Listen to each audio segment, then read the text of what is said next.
never replace it all. How could I have been so careless?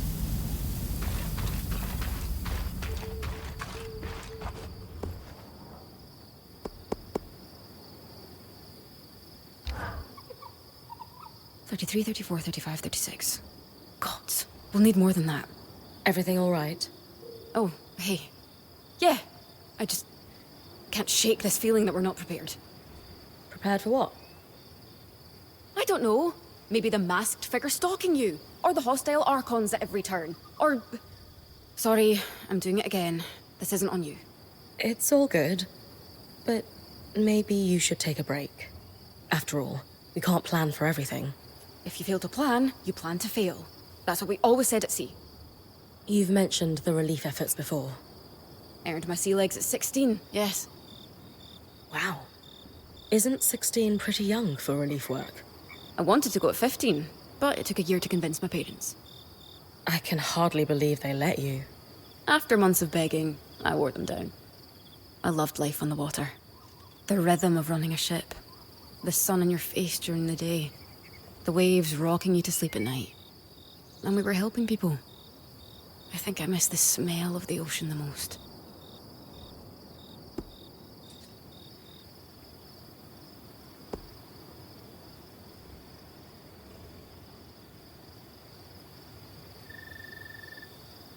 I'm more of a hiker myself. The smell of pine trees brings me home in an instant. Our surroundings must make you think of Calnhaven a lot then. For sure. We're missing a mountain or two, though. There are a few mountains here. No. Real mountains. My seafaring days feel pretty far behind me now. It's been a few years since I left to join Aurea. Why did you stop? Always mouths to feed. Critical supply shortages. Not just materials, but medicine. It felt like I could never do enough. So I walked away. I still feel guilty, though. You probably helped more people in those years than many do in a lifetime. Needing to step away from the work doesn't erase all the good you did. There's nothing to feel guilty about. I guess you're right. I just wish there was a way to turn off the little voice in my head telling me I should have done more. Well, I'm happy to have a stern word with it anytime you like. Thanks. I'd better get back to work, but this talk helped.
bleed.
That's an intimidating silhouette.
The architecture in Denevron is stunning.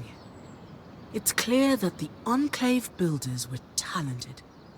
What I wouldn't give to meet them. To think crafters here had stability in their lives, mentors to learn from, and the ability to focus purely on their craft. Such a luxury. And it shows in their work.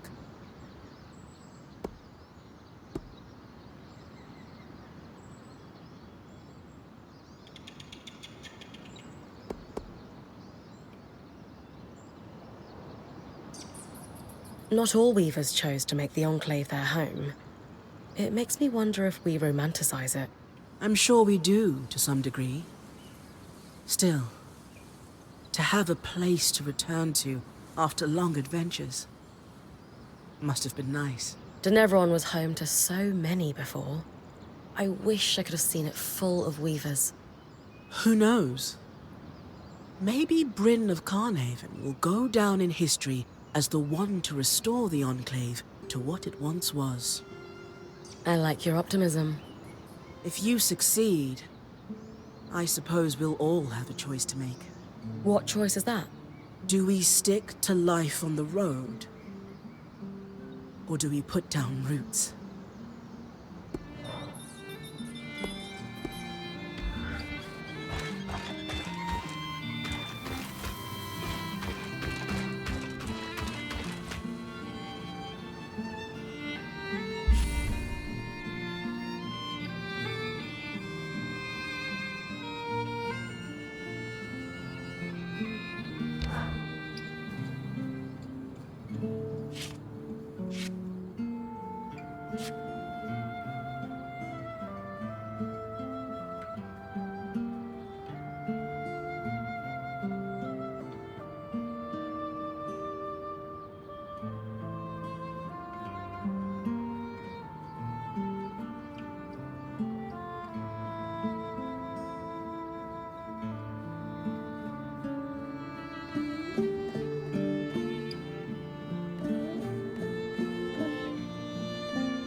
magnetic strand. Wonderful.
any further.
Bitter cold. And everywhere. Aeroliths acting up again. I wonder if the plants have adapted to endure sudden frosts like these.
You got everything you needed from the Strand, Tom?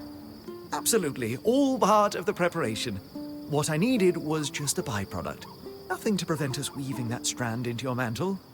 Now, when you have the time, if you would do me the honor and please be the bearer of my surprise for her. She is 10 steps or so away. It'll be rough, but I can handle it.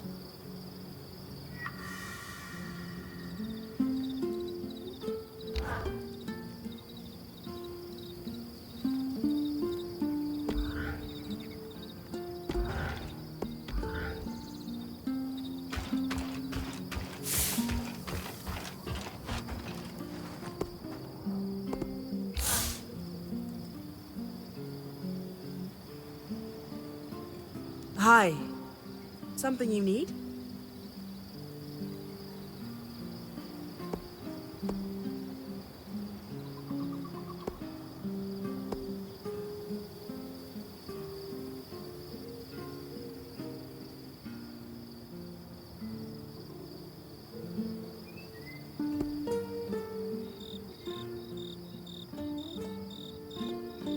No, Solar. The question is there something you need? And the answer is a most majestic gift from a renowned artificer. Well said, Bryn. Such energy. It's beautiful. When did you have time to make a planishing hammer of all things? Oh, I wouldn't know where to begin, love. But I did see you eyeing one several moons ago when we passed through Udea. I bought it quietly, and have been hoping to enchant it for some time. Our point was happy to oblige me with the materials needed. That's really thoughtful. What kind of enchantment? It applies a small spike of heat with each strike to smooth out the process, as it were. I've even wondered if something like cinder linen could catalyze higher heats, so each hammer in your collection could spike to exacting levels. The possibilities are endless. And lightweight. Keep your smithy even more portable. Yes. Yeah, well, it's lovely, but I don't know if we'll need a whole set of them. It must be challenging to make. If it makes life on the road easier for you, it's worth the effort. Well, maybe. We don't need to be on the road all the time. But that's a weaver's life. Not in the Enclave. Look, it's an absolutely lovely hammer, and I cannot wait to try it out. Bryn, look forward to the smoothest armor. Yes, well, very good. I have some things I should sort out.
always do with a little heat.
Odd. That ark's just standing there. No sign of damage, but there's something lodged in the back plate. It's A thingy. So technical. I'll take a look later.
I have asked our third friend to join us since he demonstrated such insight with the loom gates.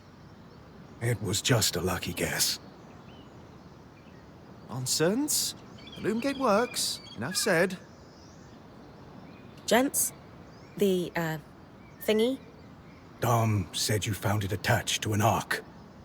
One that was shut down. No sign of damage, but this part came off easily. Safe to assume it wasn't part of the original construction then. The arcs are famously durable. Bryn, think back. How does it compare to the ark we found outside the Veil? Exactly the same. Completely motionless. At least, at first. We should take another look at our newest friend then. Care to do the honors?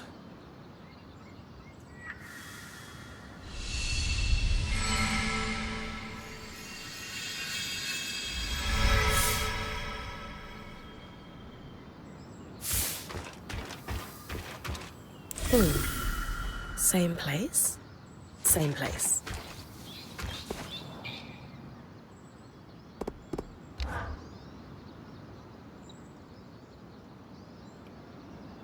Well observed, Sev. You were correct. Just a lucky guess. Up. No more of that. Lady, gentlemen, I think we can confidently assert conspiracy. 2 devices does start a pattern. And a pattern that must predate the Surge, since we found a device that was outside the Veil. True. That gives us a what and a when, but leaves a whom, a how, and a why. And how many arcs have been affected? It does follow that if we found 2, there could be more. I'll keep an eye out for tampered arcs. Some may have restarted on their own, like the one we followed through the Veil. They're going to fight back, aren't they? It does seem to be our luck, yes.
Can't stretch. I've got you.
Another thingy.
Another tampered arc.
Bryn, Seb and I have been digging into the devices you recovered, and we've developed a working theory. We'll test it against the ones you found in the field.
be useful.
What have we found?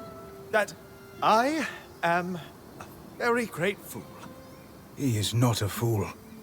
I am. Hours trying to unravel the complex enchantments in each of these devices, and Sev here, Paragon of Clarity, points out a single point of commonality so mundane I had ignored it.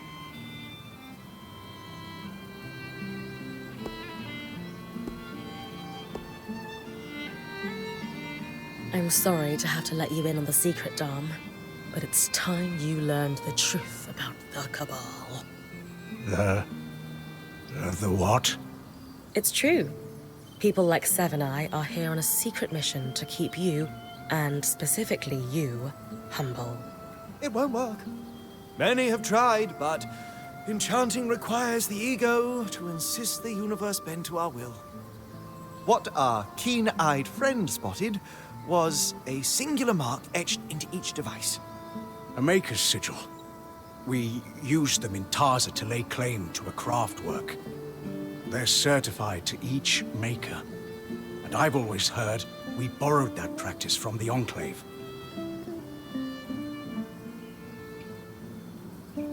Meaning this mark could be registered in public records.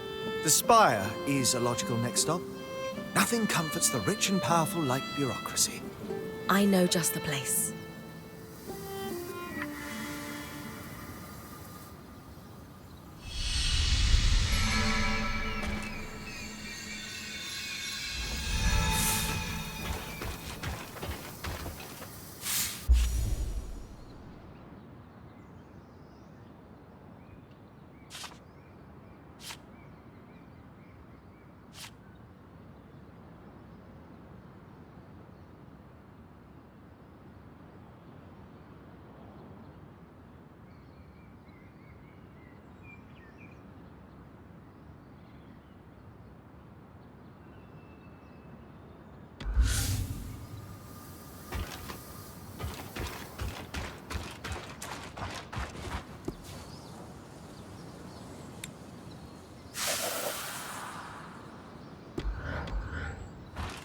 The Enclave still has so much to offer.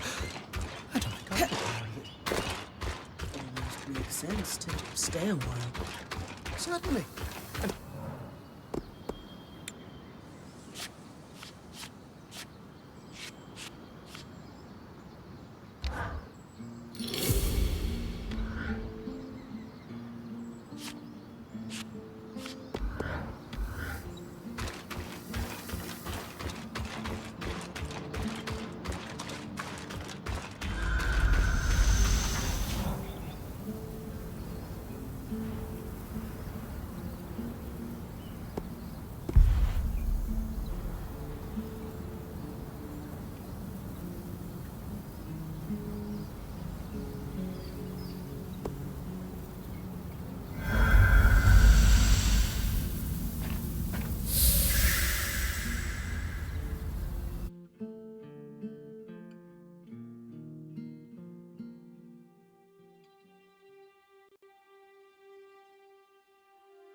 Back in the spire. Let's see if we can find a registry of Maker's sigils.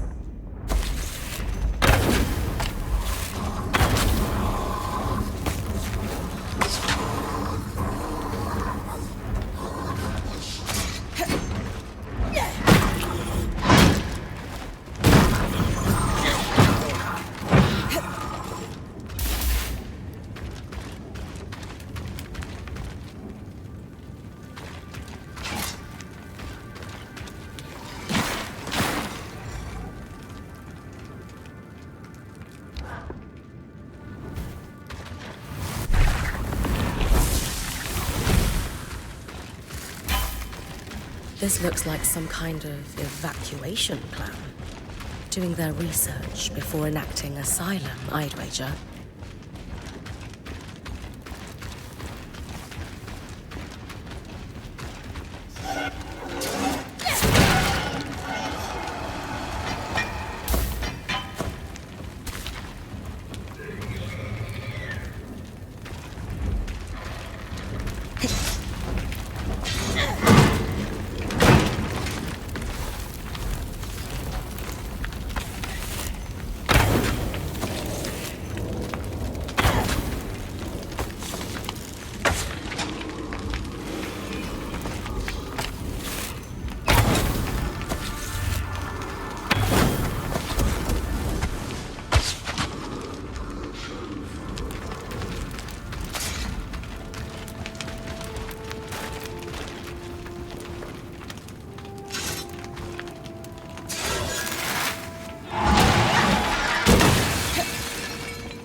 files with assets listed. Looks like a tabulation of supply levels. Coordination for the runners and hawkers. They remained in the city for years after the surge, according to estimates. Until they elected asylum, at any rate. Just some birth records. Surprisingly detailed. Invaluable. We'll have to make sure Lane adds them to our archive later.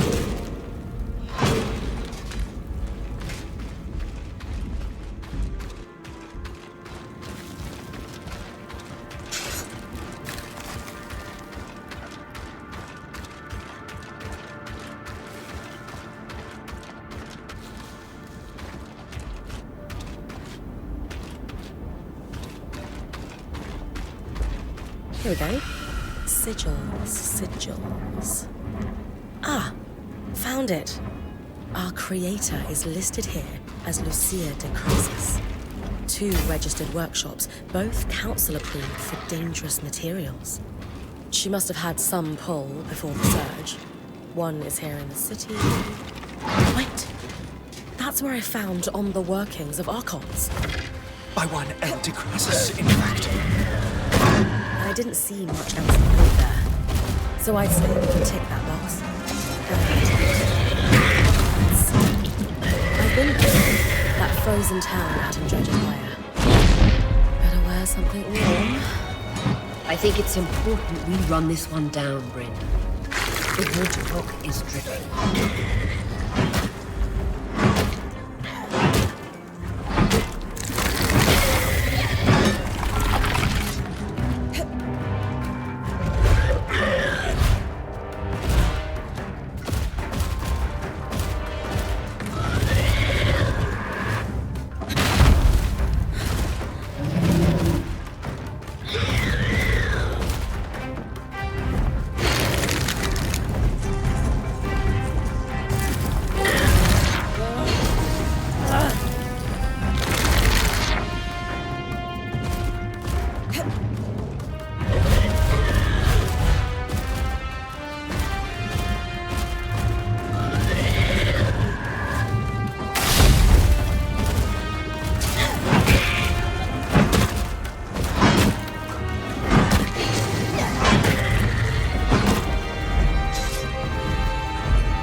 More frost magic.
That I've got you.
I've got you.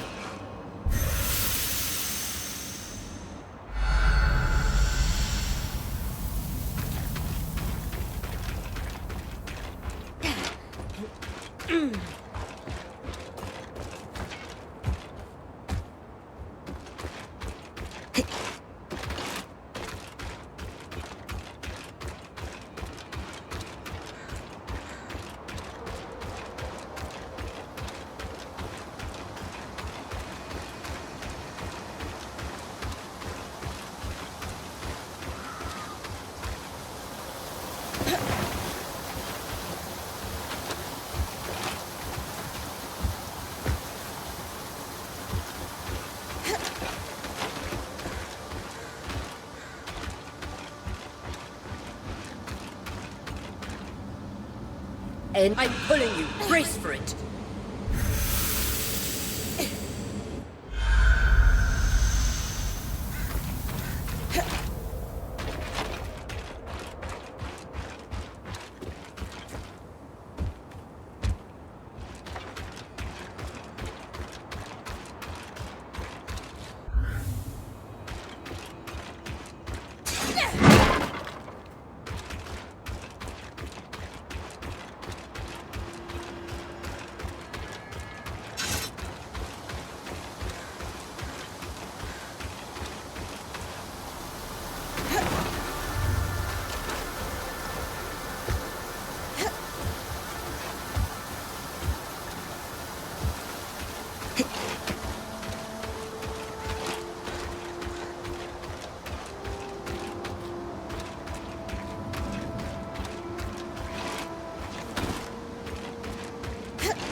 That aerolith can influence the weather. Almost certainly why things are frozen over. Malfunctioning, then? Indisputably. The ice buildup must be causing a cyclical localized reaction. Sure. I'll take care of it. Good idea. Swampy environs and intense cold is bad even for Enclave parchment. Best to lower the risk.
There. Already warming up. Hope I didn't damage the priceless artifact too much. You can't make an omelette, as they say.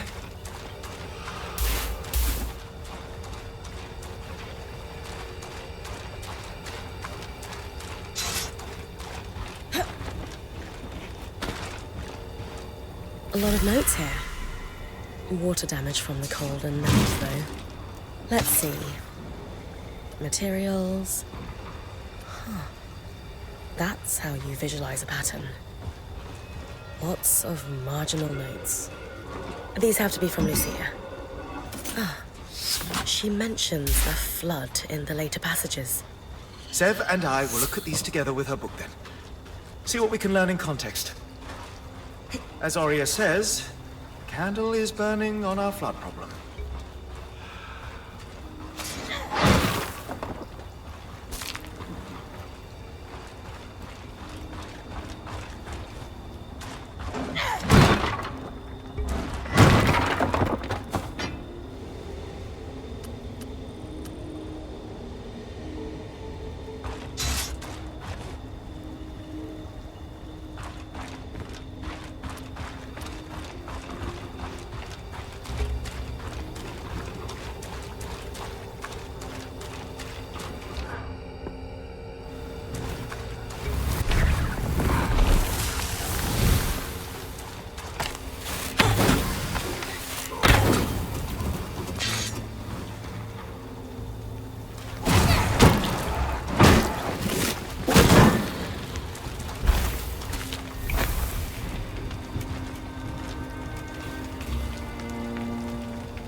Any luck with the materials we gathered from Lucia's workshops? Yes. I'll let Sev fill you in.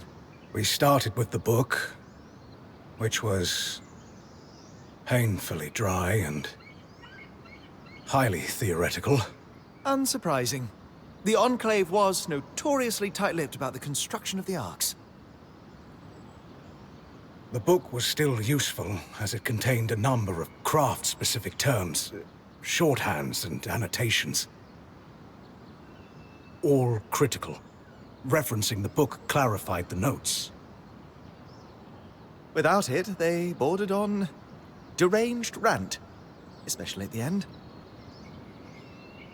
Sort of a window into her thinking.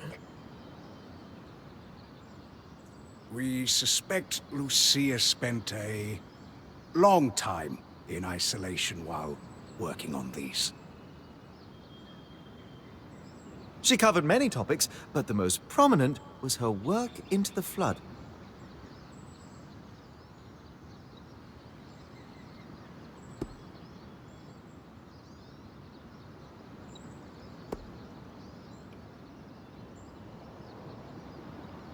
We know the Hearthsiders spent years working in Denevron after the Surge. Why do we think Lucia ended up so far from the capital?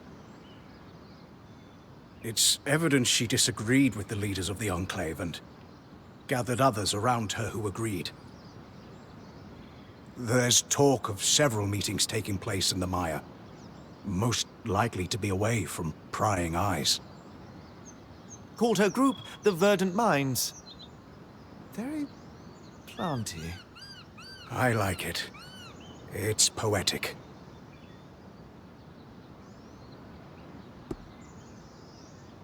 Who exactly was Lucia? It seems like she had a lot going on. Brilliant, but disturbed. She harbored a severe hatred of Enclave leadership, bordering on obsession. Reams of fiercely colorful text, just to say some very rude things. Especially about the Eye, their leader. She was also, at one point, one of the most respected enchanters in the Enclave. She worked on something she refused to name, but was clearly of deep significance to the Enclave itself. Called it the source of all our problems. Sadly, she only danced around that subject, and never offered details.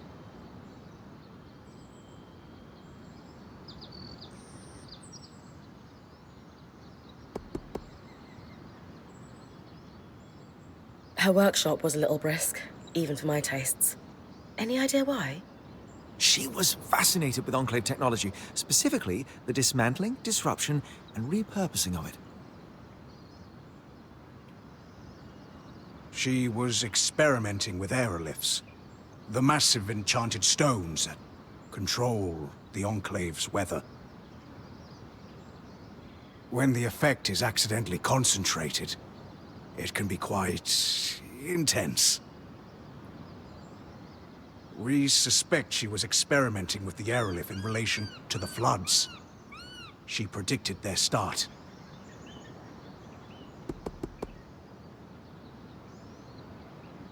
How do those devices I found with her mark on them tie into all of this?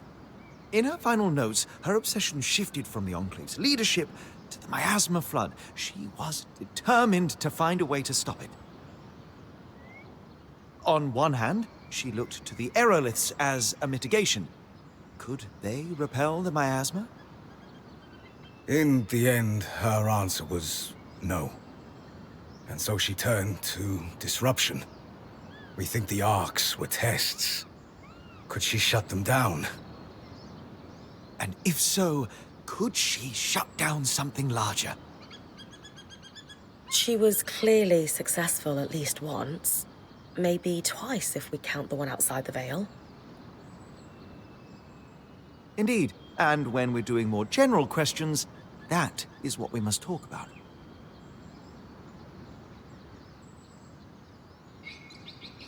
All intriguing information. But we should focus on the flood. Does she have an answer for us? Partially. This is the design. Her research led her to one conclusion: to stop the floods. She needed to disrupt a barrier of some sort. This confirms our theory from earlier.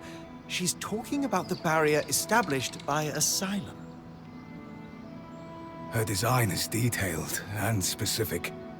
The device it would create inverts the flow of magic and enchanted objects, disrupting them for a time.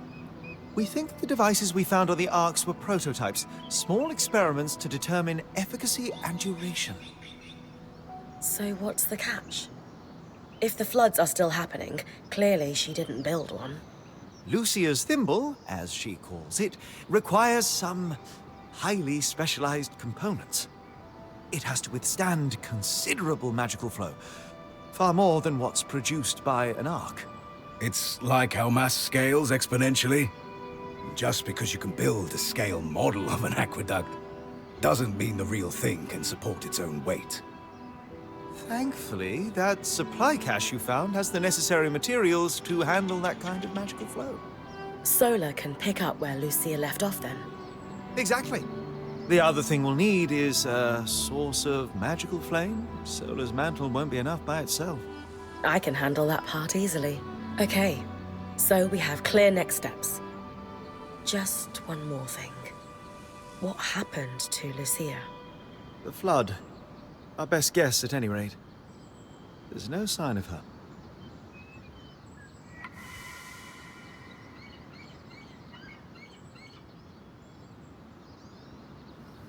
All right. Let's go over everything we know so far. We know that, for a time after the surge, civilians continued to live in Denevron until they were forced to evacuate the city.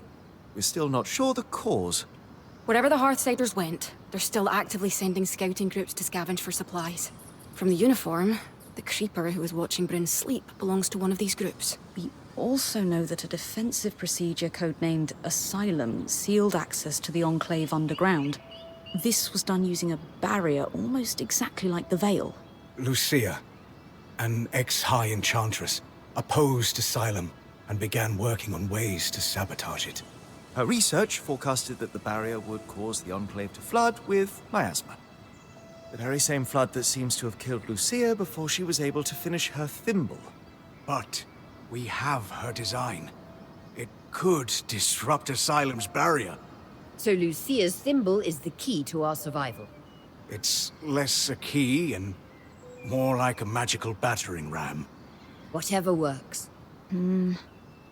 What is it, Lane? It's just... I've pored over all the documents we've compiled, and a concrete link between the evacuation plan and the underground is nowhere to be found. I can't shake the feeling we're missing something.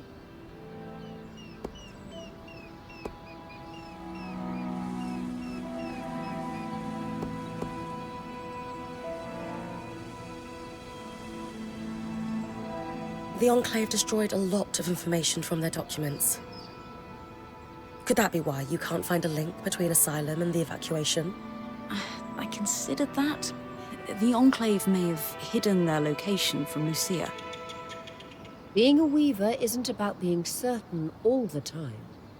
It's about taking calculated risks to carve a path forward. And regardless of the Hearthsider's location, disrupting the barrier is the only option to stop the flood. You're right. I just hope that if we did miss something, it doesn't come back to bite us.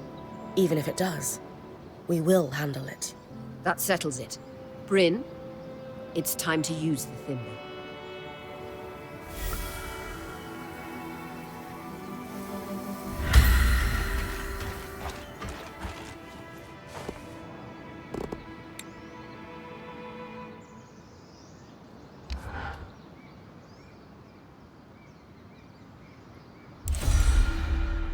Thank you for your help with that, Bryn.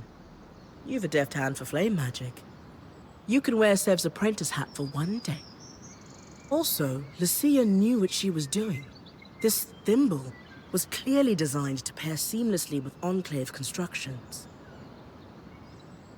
Must be her experience as a High Enchantress at work.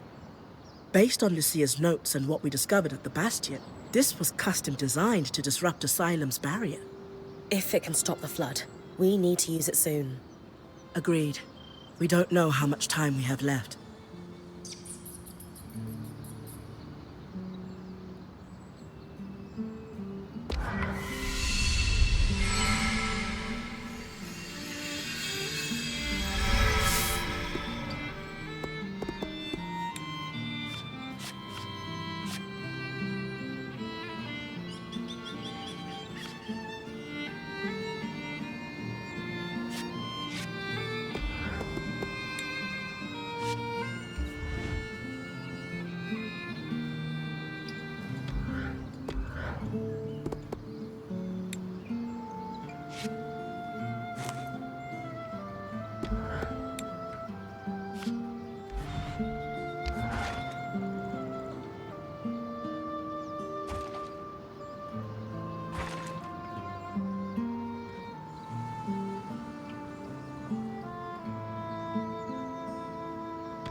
Going to need more feathers.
That console that looks like our scry should be the controls for the barrier.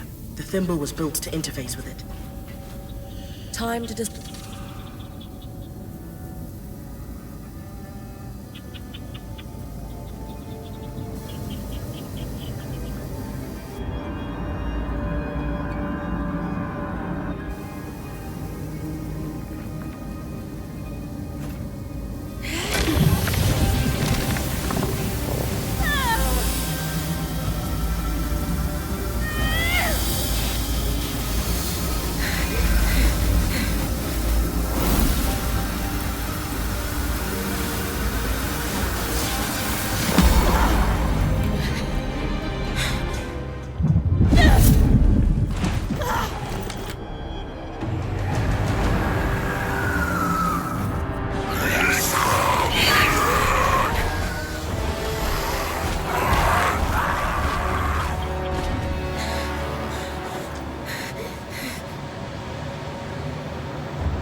Great timing. I owe you one. You need to come with me. All of you.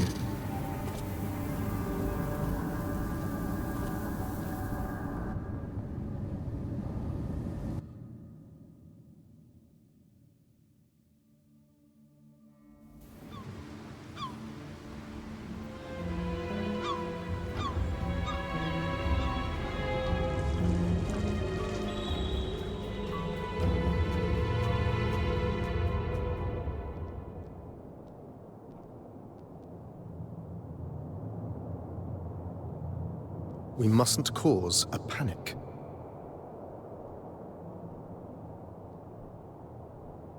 Sure. It's not like we had a dire supplies shortage on our hands before this happened. What do I tell the High Enchanter? The Guild will want... Enough. We won't discuss this further. Not in front of our guests. Identify yourselves. Aurea Harpene, or Silverbeak, as I'm known among Weaver circles. This is my band, and beside me is our acting point. Bryn. And you are? Khan Stuneld, Eye of the Enclave. My colleagues are the Spindle and the Axle, representatives of the Enchanting and Crafting Guilds. Who sent you? Sent us? Tarza? Renland? Udea? The Enclave is the envy of the Maida for its magical prowess.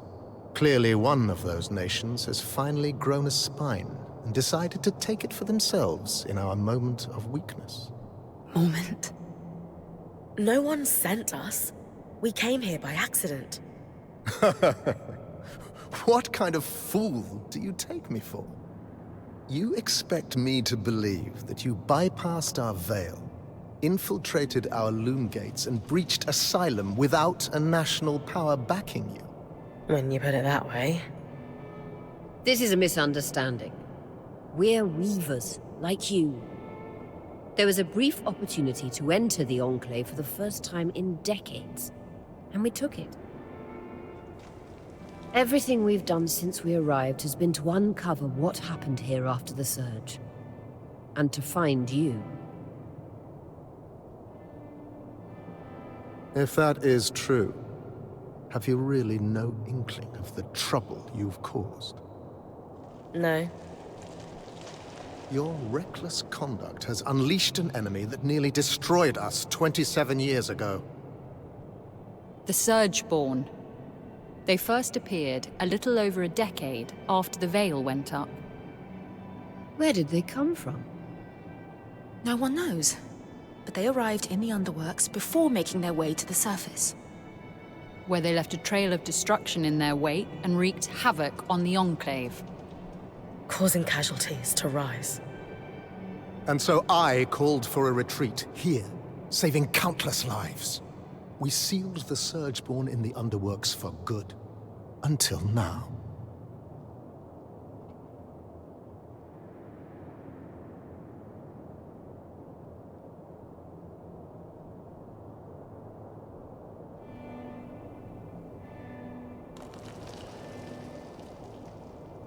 We've been here a little while now.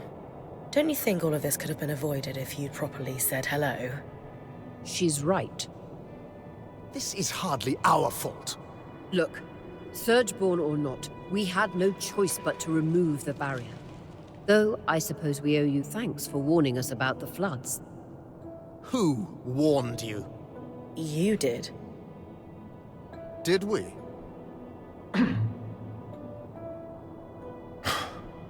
I'll deal with you later. While we can agree Arakim breached no-contact protocol, it has proven to be the right decision. The floods were growing worse, and now they have stopped. Even if fixing them has introduced a new problem. One my band would be more than happy to help you solve. Ha! Work together! Sorry to interrupt, but you mentioned your last name earlier. Any relation to Shireen Harpene? She was my mother. You know who she is? Of course! I mean, before my time, obviously, but she's still renowned in the Enchanting Guild. Her work is remarkable. There's a statue of her in Denevron, you know? Oh.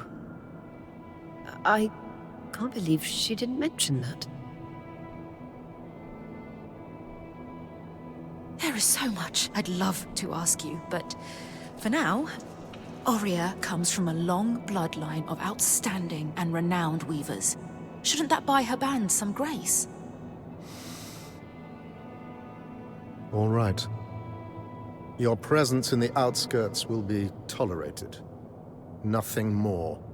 What about the Surgeborn? What about them? Shouldn't we work together to deal with them? We could use the help. The Surgeborn are a problem for anyone in the outskirts, not us. Cassidon's Hold is a fortress. The scouts do head into the outskirts to scavenge for supplies. We'll take our own precautions. Speaking of, we have pressing matters to attend to. But... Enough! My word is final. Bryn, the one that led us here is clearly the one that warned us.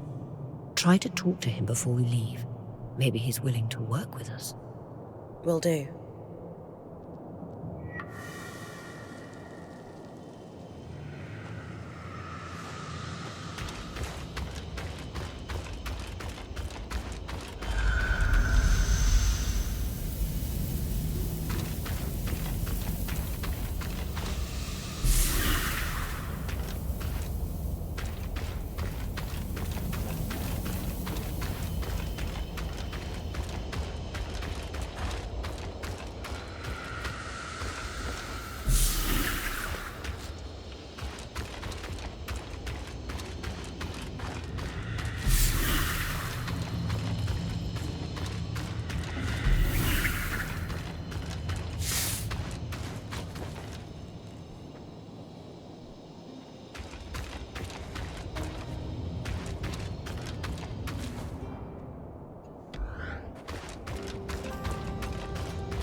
Never make out stands, right?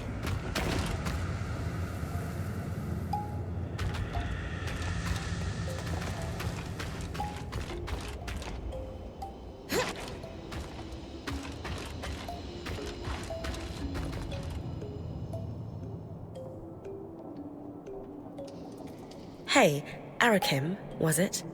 Oh, just call me Arik. Well, Arik, I never got a chance to thank you. You know, for grabbing me before I fell to my death. I think you had it. Besides, I couldn't let you plummet into a chasm. The Eye is pretty peeved with me, but hey, that's just a bonus.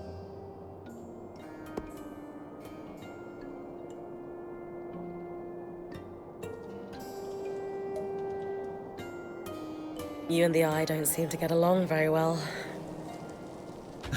What gave it away? The mutual contempt. The Eye doesn't like anyone who shows initiative or challenges him. Unfortunately, those are my main qualities. And I suspect he perceives them in you, too. Yeah, I didn't get the impression he's my biggest fan. Will you be in trouble for saving us? I'd worry if he ever decided to get off his throne and do something about it. But he finds that throne very comfortable.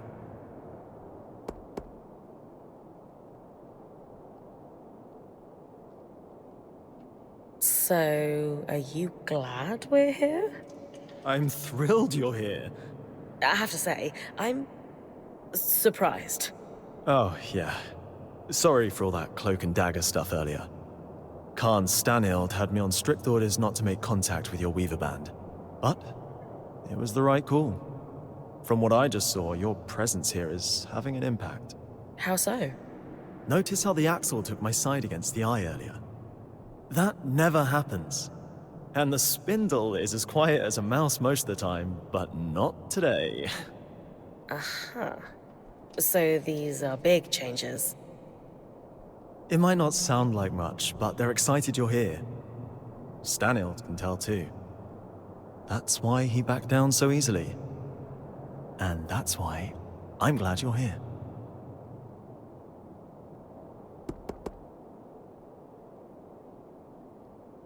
So you're not upset that I breached Asylum, like your colleagues? I've been pushing to do something about the Surgeborn for years now. Setting them free wasn't great, but sealing them in the underworks indefinitely was never a good solution. Frankly, I think Khan Stanild is just annoyed you undid his one claim to fame. I guarantee he has no plans to do anything about the Surgeborn now that they're free. You don't think he sees them as a threat? He's got his head in the sand about a lot of things.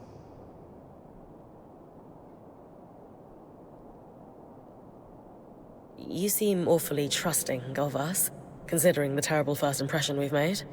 I was spying on you the first time we met, so let's call it even. Sure.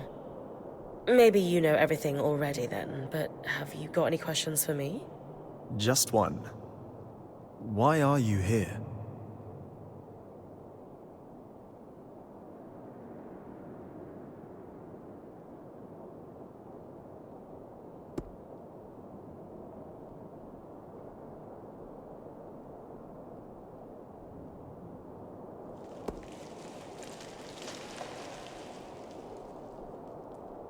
Decades of war across the Maida followed after the Surge. Magic and Weavers were blamed for all of it. Without the Enclave as a stabilizing force, it's as if the world outside has splintered into factions, divided by chaos and fear.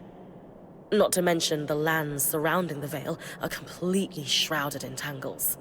I'm here to bring down the Veil, and play a small part in restoring the Maida Basin to what it was before the Surge. Wow. That's a big picture vision if I ever heard one. If that's truly what you want, then dealing with the Surgeborn is the first step. Ever since the Veil went up, our people have been in crisis. They've spent so long in it, they're afraid to do what it takes to get out. It doesn't help that some have benefited off that same crisis. Who? Who always benefits? The very top. Our leaders are too preoccupied with their own concerns to form a unified front against the Surgeborn. Such as? The Spindle is obsessed with getting the Arcs functional again. She believes that will help us regain control. And the Axle is too stressed about our supply shortage right now.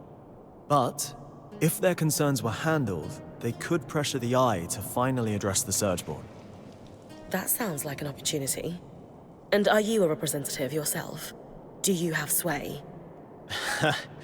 Representative, yes. Sway?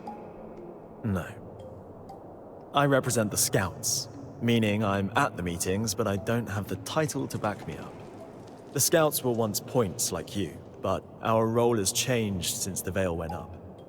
We were effectively drafted into scavenging for food and supplies. It made sense following the Surge, but it's been years. Recently, we've even been separated from Cassidon's hold and the remaining civilians. Anyway, it's the guild leaders who will need to pressure Khan Stanild into dealing with the Surgeborn. Which is what needs to happen before we can even think about tackling the Veil. Sounds like I've got some palms to grease. Yuck. But yes, I'll come by your camp later. We'll be able to speak more freely there.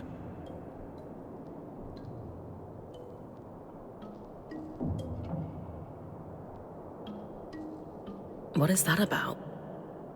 The Eye isn't one for idle chit-chat. That's worth watching. Talk to you back at our camp. You got it. Sev, you all right? No. I mean, yes.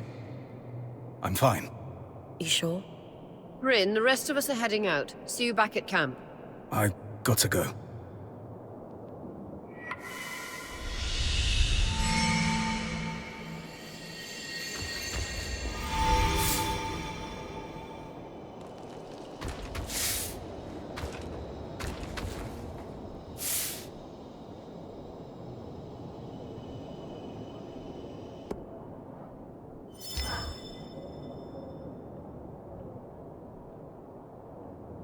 Excuse me, but Arakim mentioned you're the Spindle, a leading representative for the High Arcanists. Oh, yes, that's correct. We wanted to formally introduce ourselves. I'm Aurea, as you know. This is Dam, our enchanter, and Bryn, our acting point. We didn't catch your name earlier. Khan? Just call me Isla. Is there something I can help you with? We'd actually like to help you. Apparently you want to restore the arcs. Shh! Not so loud. Sorry, that sounds wonderful, but the Eye won't be happy about us collaborating.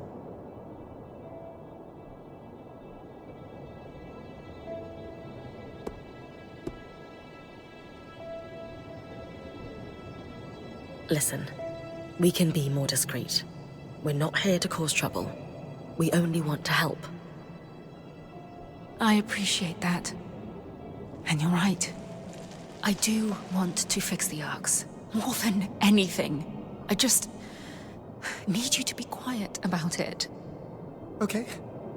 We'll try, but forgive us if our excitement bubbles over and we forget. It's Dom. He's the one that might forget. We know that the arcs began malfunctioning after the surge. A select few were even sabotaged. Any idea on what caused the other malfunctions? Some theories, but nothing solid. Anyone who knew how to create arcs, let alone fix them, died before I was born. I've tinkered with an inactive arc that's lying near the Grand Gate, but it would make a world of difference if I could study a resonance that was freshly harvested from a great arc's pattern. Consider it done. Bryn's got you covered. She has a knack for harvesting great archons. You'll have it in no time. If you're sure, I certainly would appreciate it. With discretion, of course. Right. We've been talking a while. You'd better go.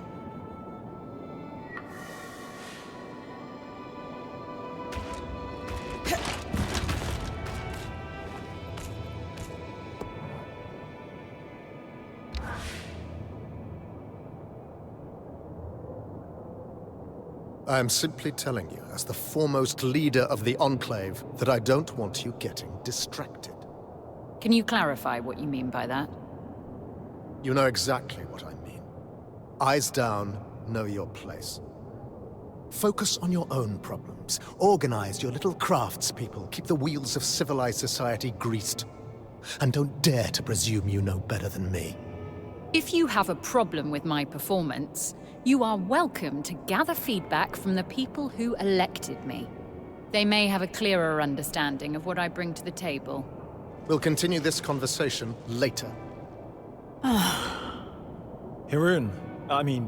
Artme, allow me to formally introduce you to Bryn, the Weaver Band's point. You're the Axel, right? Arakim says you're a good person to know. I am. My given name is Haroon, as Arakim said, but you may refer to me as Khan Artme. It's a pleasure to make your acquaintance, despite the circumstances. And I wish they were better circumstances. The new Surgeborn threat requires us to realign our priorities.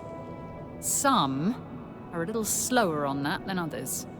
If there's anything we can do to move things along, I'm at your disposal. What about the supply shortage? I've seen her in combat. She's better than any of us. What's her help look like?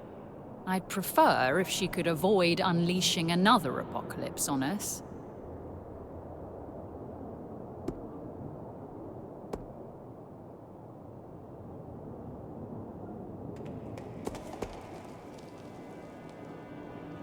We didn't bring a lot with us, but if there's anything we can provide to you, our Quartermaster, Kasmin, will be happy to help. A decade working the maiden shipping lanes turned her hard as Khan steel. She sounds lovely. But unfortunately, we're supplying 10,000 people, not 7 weavers and their pack beast. And I doubt you'd have enough on your caravan to make much of a difference. Fortunately, there's a silver lining to your Surgeborn mess that could solve the problem. Count me in. Right. With the Surgeborn unleashed, we're anticipating casualties and damage to our facilities. However, there's a restricted area in the underworks that we lost access to decades ago when the Eye sealed it. The Institute. An arcane laboratory where the Enclave conducted its enchantment research, among other projects. Inside the Institute lies a significant supply cache. Its contents will be enough to keep us going, for the time being. If the notes the previous Axel left me are accurate, though, there's an additional complication. Of course. The Surgeborn secure territory by building structures, akin to insect hives. The Institute is likely overrun with them, and has been for 20-odd years. So, the Surgeborn are a long-standing threat to the Enclave. I wish I were old enough to remember what it was like to live without the fear of the Surgeborn. As a child, I sat awake every night worrying about them. They were terrifying. Knowing what I know now, I should have been even more scared. I'm sorry you went through that. It must have been horrible. Thank you. All the more reason to actually do something about the problem, instead of spending our lives cowering behind the walls of our glorious fortress. You'll hear no disagreement from me, now that the game board has been upended. Sounds like I need to clear any Surgeborn hives from the Institute, then. That'll thin them out enough that my scouts will be able to access the supply cache without much trouble. Now that Asylum is lifted, we should be able to access the loom gates in the Institute again. I'm going to trust you with this key swatch. It's been gathering dust for over 25 years. Only the Eye would let such a crucial resource sit there for that long. Yes. If we're clear on everything, I'll get back to work. My list of obligations grows by the minute. Someone has to keep this goddamn fortress running.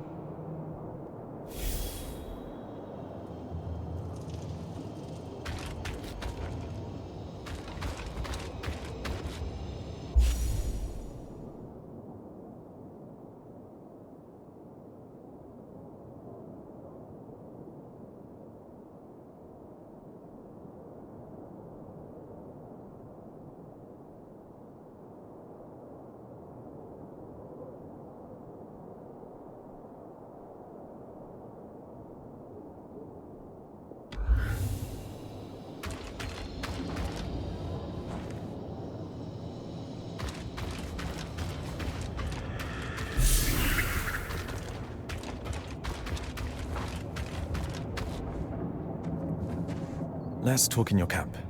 I can speak freely there.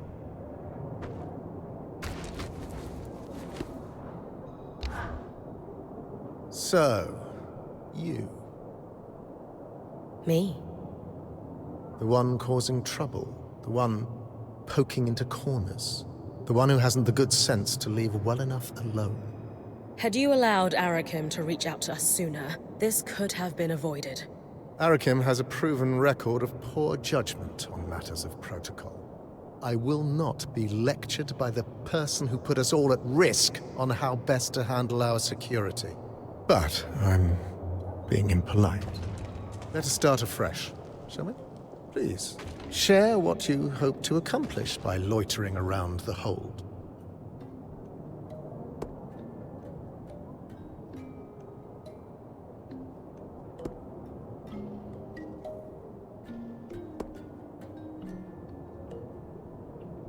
Before we met, it was clear from my exploration of Denevron that you have sourcing issues.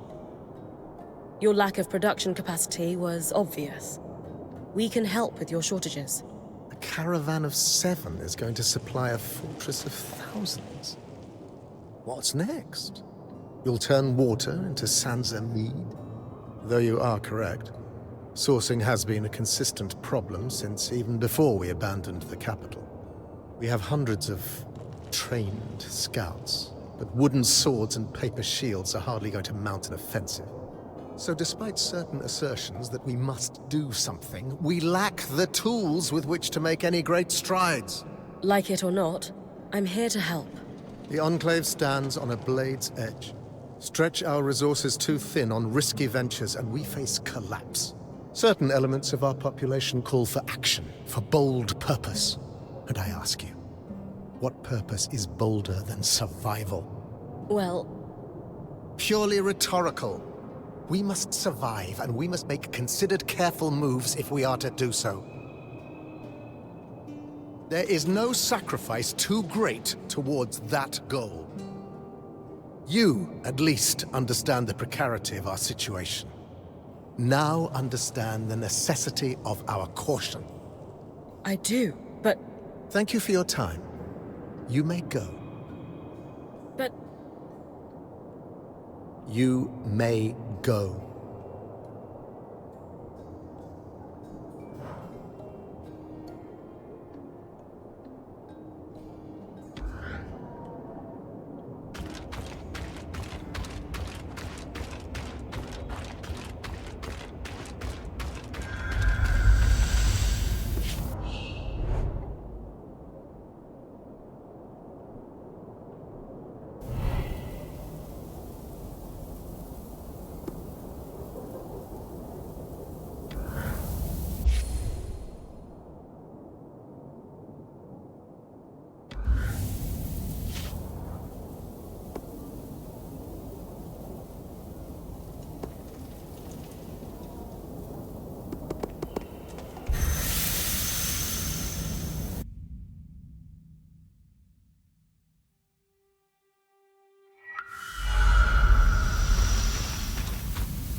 Hey, you all right?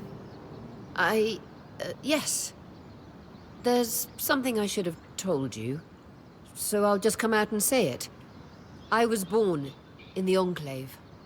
How is that possible? Oh, luck or tragedy, depending on your perspective.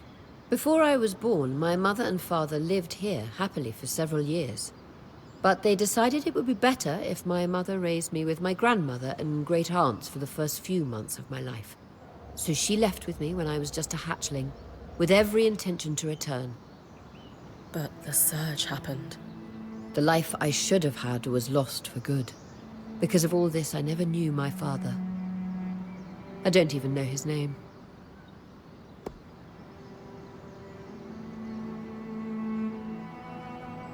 Is it common for Oberon hatchlings to be raised apart from their fathers?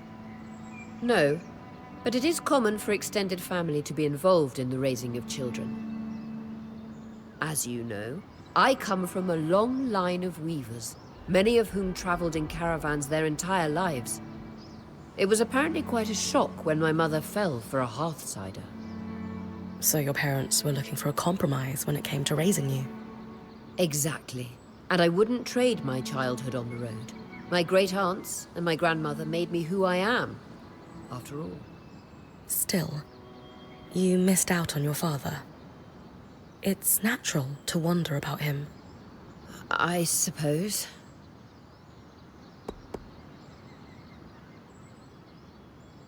Isn't it a little strange your mother never told you his name? She was separated from him so suddenly. She had no chance to say goodbye. My mother's a strong woman, but whenever I asked about him as a child, she could only manage a few words before her face would crumble. She found it too painful to discuss, and I never wanted to pry. But now? I can't help but wish I knew who he was.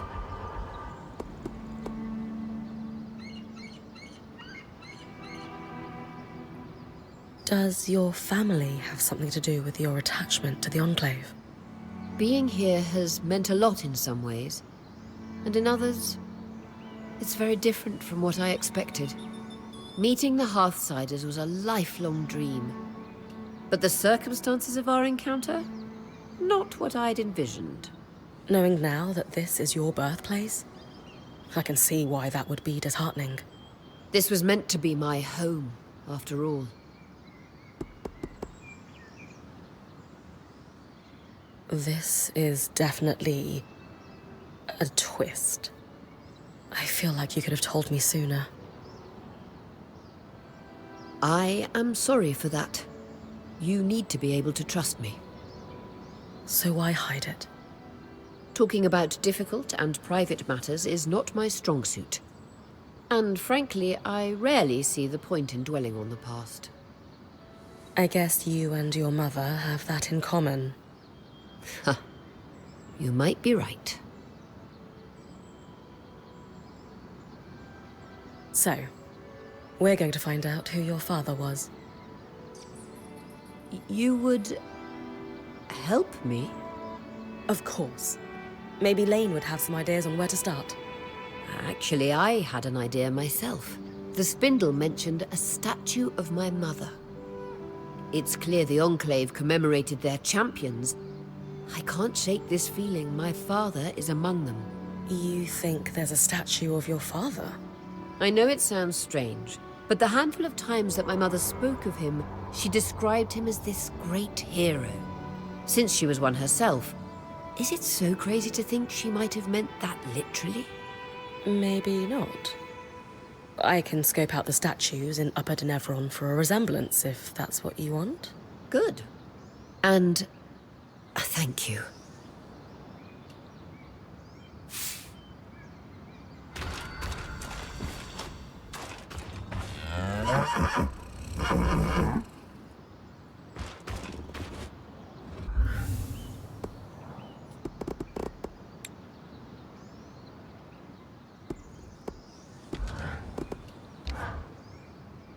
Bryn, I'm glad you're here. I need to talk to you.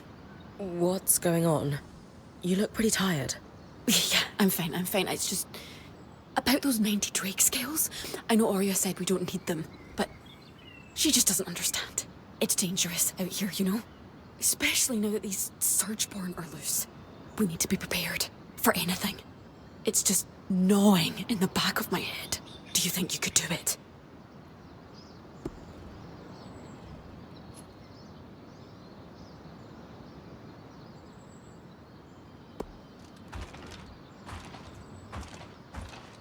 Seriously, when's the last time you slept?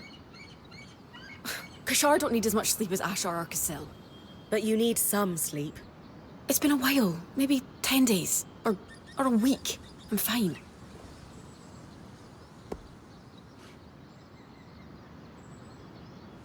You haven't told me why we need them. Or better yet, why we need 90. We want the best gear and weapons, don't we? So Sola asked for these? Not exactly. They have other uses too.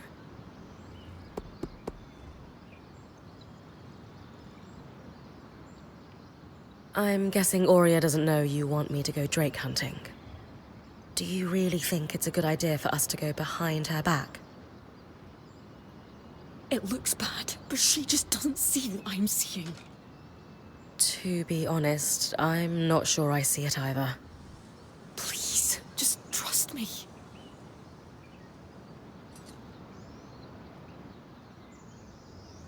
Kaz, you need to tell me what's really going on here. I want to help, but the Drake scales? The Weaver Band is okay. More than okay. We're in the best shape we've been in since we entered the Enclave, now that we've made contact with the Heartsiders. Besides, the caravan is looking pretty full. It's not making sense. You think I'm insane? No, of course not. Era's breath. I shouldn't have brought this up. Ugh. But you just don't understand. Everyone could die if I don't... It would be my fault. Whatever this is, please just tell me what's going on. No. I shouldn't have burdened you. Sorry, just go. But Kaz... I can't talk about this anymore. Casmin is not okay. And I don't think bringing her more stuff is the answer. I'd better talk to Aurea.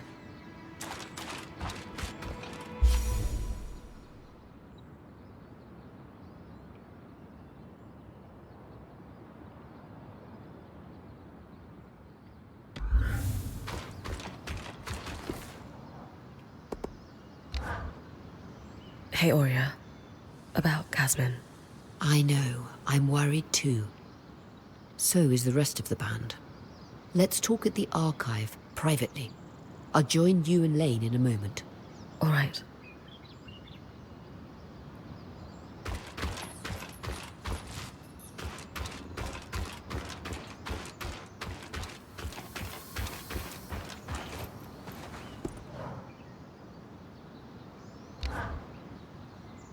And then, Sev and I realized we might be able to repurpose the carapace for more than just loon gates. Uh-huh. Purely theoretical right now, but I'm contemplating tangle-resistant gear, or even a protective layer around the caravan. Dom, I'm a little busy trying to look over these Tarmakine schematics again. Do you mind coming back later? Oh, okay. You're right. We can discuss theoretical magic anytime. I'll leave you to your work. Oh. Hey, Bryn. Everything all right? Things between you and Dom seem off lately. Yeah, a bit. I'm not sure he understands what my work on the Tarmakine smithing techniques means to me. Have you told him how you're feeling? It feels like he's so wrapped up in his own discoveries that he's not hearing me. He is easily distracted, but maybe you should try again. If there's one thing I know about Dom, it's that he loves you. He must care about your feelings. Then why isn't he asking about them? Sorry, this isn't on you. I'm just frustrated. I need to do more than just tell him what Tarmakine means to me. How so? I need to show him. By investigating Tarmakine practices, maybe I can make some headway on restoring these techniques. Then... Hey, I'm always down to investigate lost knowledge, especially in the name of love. You'll help me? Of course. Amazing. I'll ask the Axel if she knows anything about Tarmakine smithing in the Enclave. Great idea. I'll meet you at Cassidon's Hold.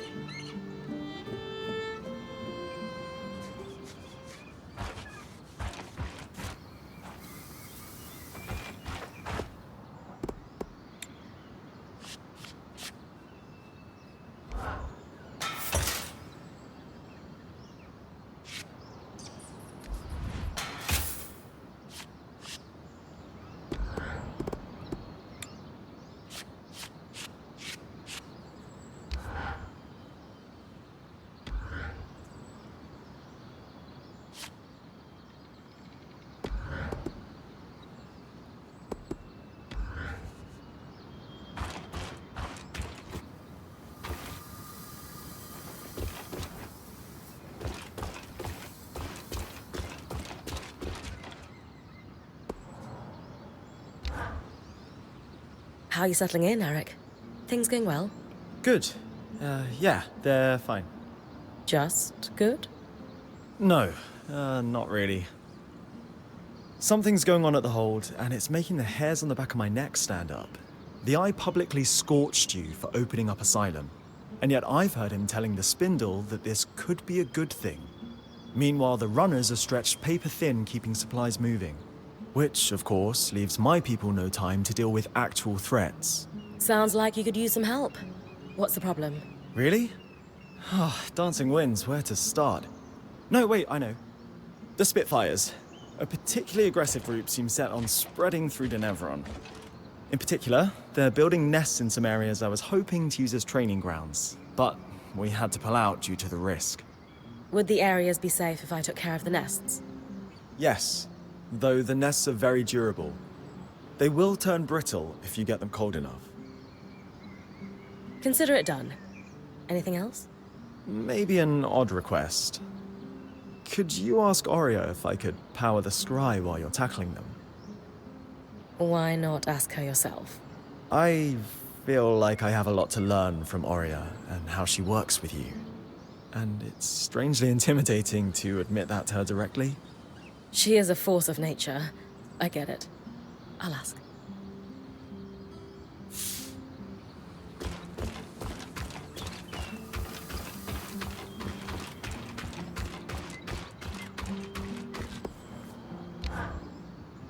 Hi, Aurea. I am here on behalf of Arakim. That's weirdly formal. Everything all right? He finds you intimidating. Personally, I don't see it, but I thought I'd be extra polite for his sake. He does. Good. What does he want? He's wondering if he could power the scry while I run an errand for him. He's hoping you'll give him tips? Happily. But feel free to tell him I was a bit scary, to keep him on his toes.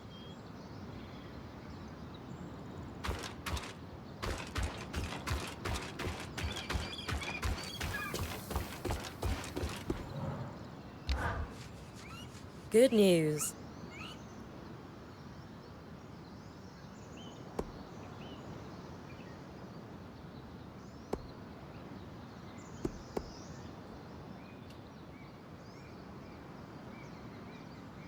Ori is absolutely willing to give you pointers on the scry. She joked I should play up her scary side, but honestly, she's an incredible mentor. You'll be fine. I've coordinated lots of operations from Cassidy's hold, but I never had much formal training. More self-taught. A chance to learn from someone with decades of experience is an incredible opportunity. I'll be there with you then, when you get close to the nests. They're in the Bastion's yard and Envoy's Landing in Upper Denevron.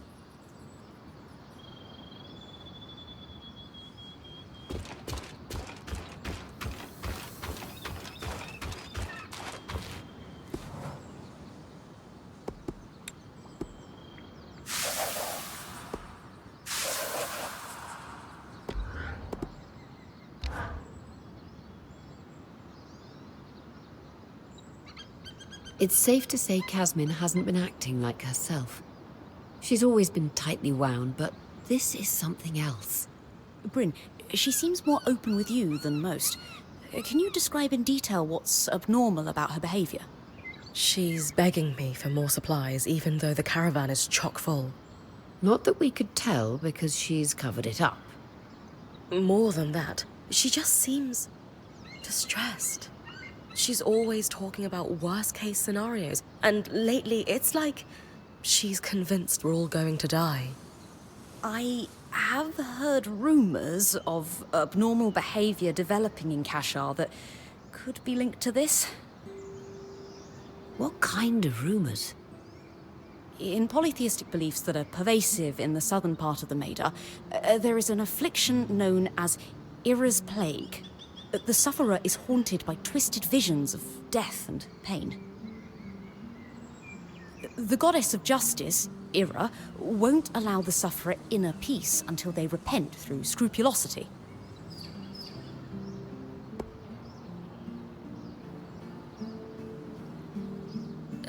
Scrupulosity? What is that exactly? Oh, my apologies. I forget most people don't follow UD in eschatological study. Scrupulosity can be best described as a series of repetitive acts that one is compelled to do. For example, if Casmin is plagued by relentless images of our band dying from exposure, she might send our point out over and over again to retrieve supplies. Yes, in order to dispel the horrific visions.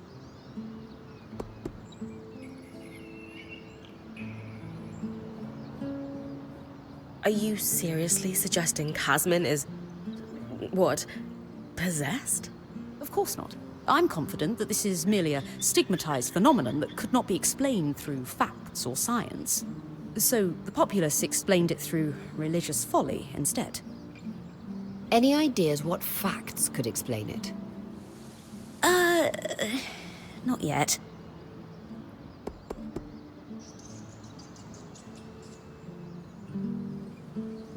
I didn't realize Casmin was spiritual. Is she really trying to hide these visions from us?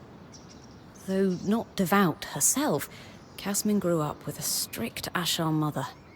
You're right, she did. It's possible Casmin's affliction was a point of shame or contention between them. Perhaps she fears rejection if she shares her experience with us.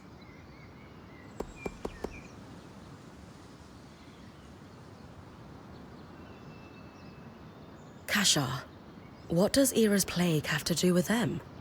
While most see Kashar as a celebrated merging of the two cultures, some fringe sects disagree.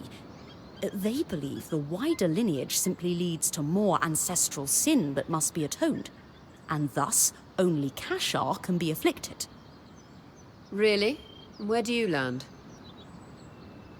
The concept of impure lineage is clearly hogwash, but I suspect the affliction could somehow correlate to the Kashar's unique physiology.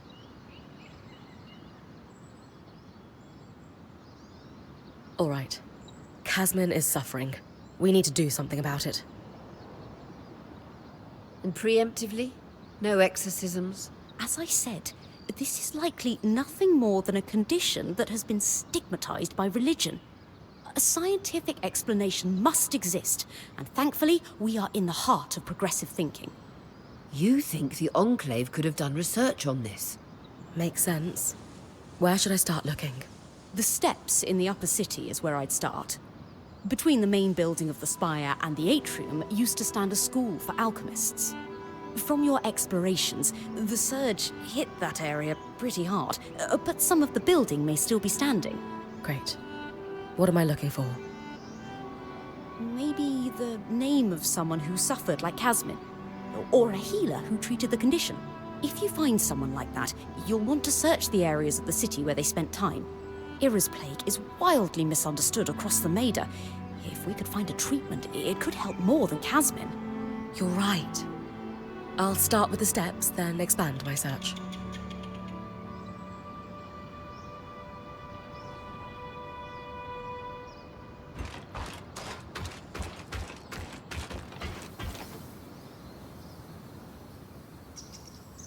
When's the last time anyone saw her sleep?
Bryn, you brought your talented smith. To what do I owe the pleasure? I was wondering if you might have any information on Tarmakine's smithing practices within the Enclave. I'm not well versed in Tarmakind myself, but I recall one smith who hoped to make the techniques more widespread prior to the surge. You could try searching the guild district in Hydenevron for a registry. Sola is actually hoping to restore the lost art herself. Anything else I could look for that might help her? The Smithing Guild also had an extensive library. You might find a tome on Tarmakind that could be useful while you're there. Thank you so much. I admire your ambition. What you're hoping to achieve is no small feat. If anyone can do it, it's Solar. I don't know about that. I can believe it. Good luck in your endeavors.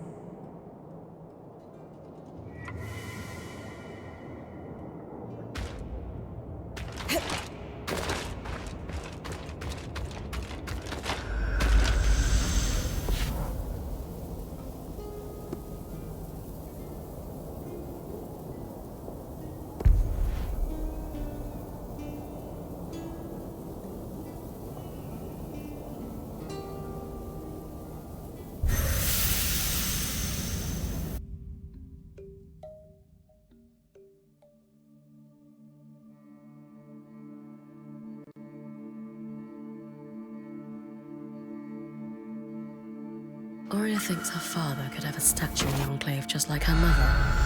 So, I'm looking for a male Oberon that fits our timeline. The Guild District. I should look for tomes on the Tarmakine smithing style, and a registry of guild members here.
Aha. Tarmakind Smithing. A compendium on vented metalwork. Sola will love this.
This appears to be a registry of smiths. It's dated prior to the retreat to Cassidy's Hold. There's one Tarmakind smith, Xavier Nibreop. Looks like he had a workshop in the Iron Room.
Getting close now. Watch for the flames. You'll need to freeze the hives. They're spongy and resistant to damage unless you can make them brittle. That's more like it. Work with the scry.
As impressive as Auria's lineage may be, we're 200 years off the timeline for Arden to be her father.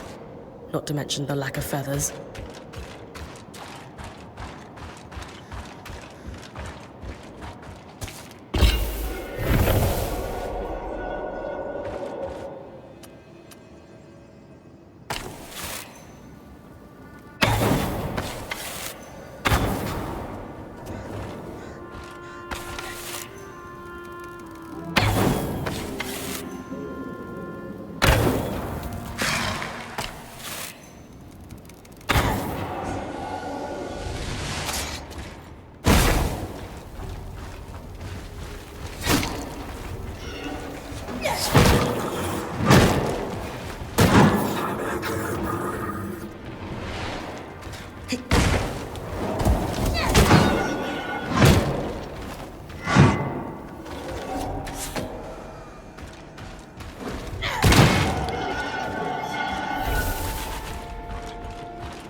Auria's father is unlikely to be a Casil woman. Besides, when it comes to nurturing parental figures, Ramenos's shrewd eye for politics isn't what comes to mind.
Xavier's workshop should be up ahead.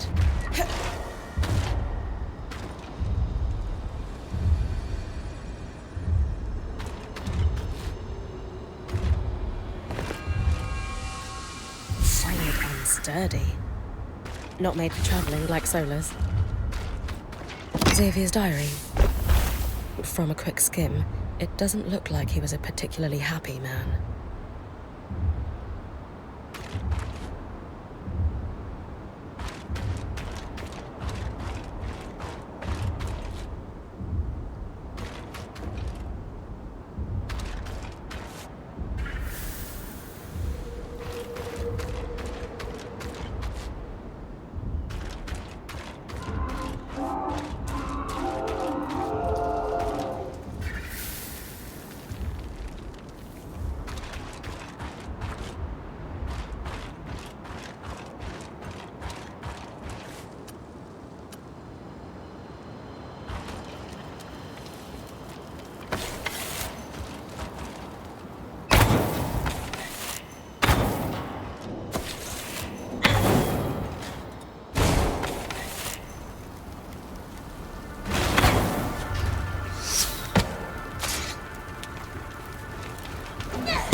Another set of schematics. This is sure to put a smile on Solar's face.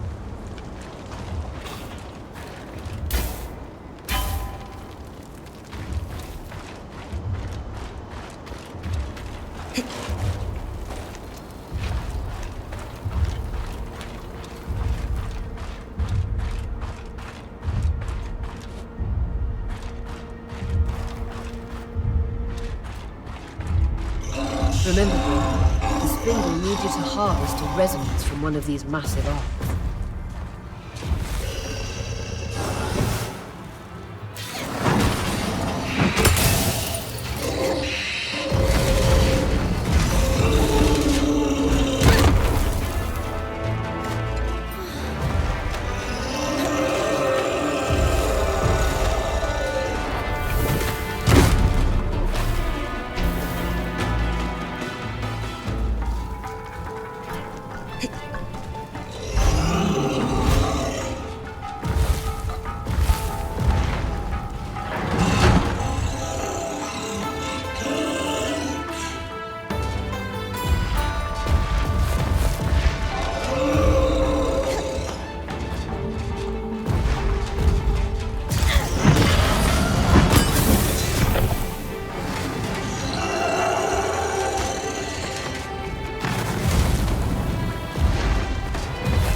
Easily enough to dispel her nerves.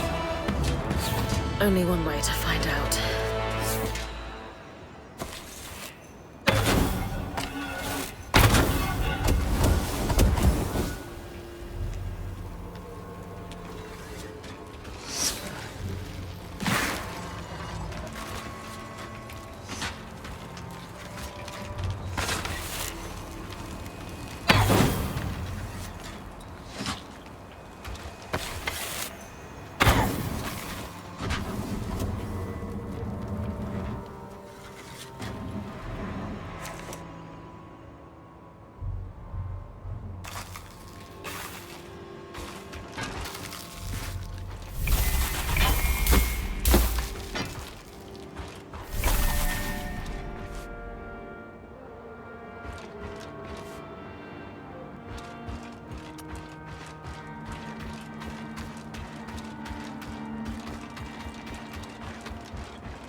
That should be the last of them. Appreciate the chance to test run your scry.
your strength. Happy to weave that into your mantle.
Not much of this building left, but looks like it's my lucky day.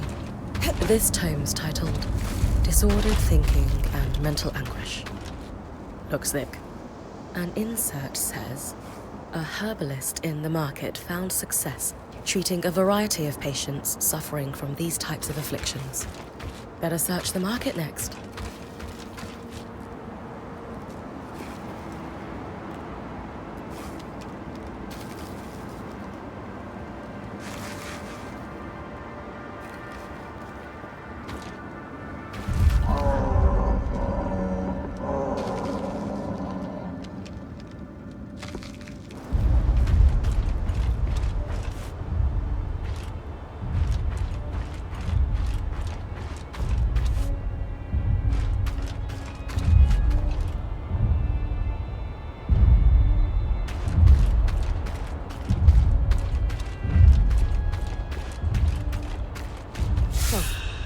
This statue does depict an Oberon, but it's impossible to tell who it is. Maybe there's another statue that isn't damaged. I'll keep looking around the city.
The discoveries we can glean from your findings are incredible, Bryn.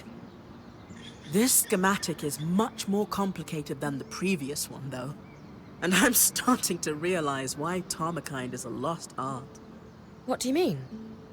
Xavier used a traditional forge because he needed to reach much higher temperatures to work the signature Tarmakind vents. Unfortunately, my forge is built for transport. It's unable to sustain those higher temperatures. Could we improve it?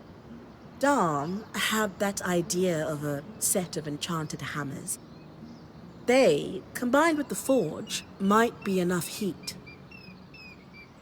He'll be glad to hear it.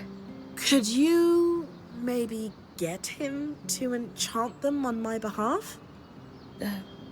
Why? I'm sure he'd be thrilled to help you. I know.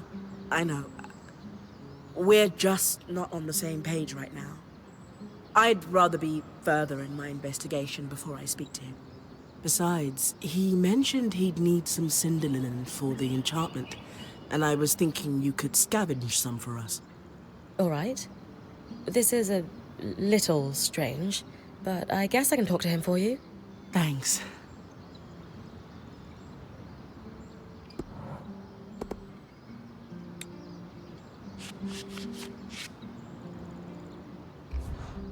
Fit for a point.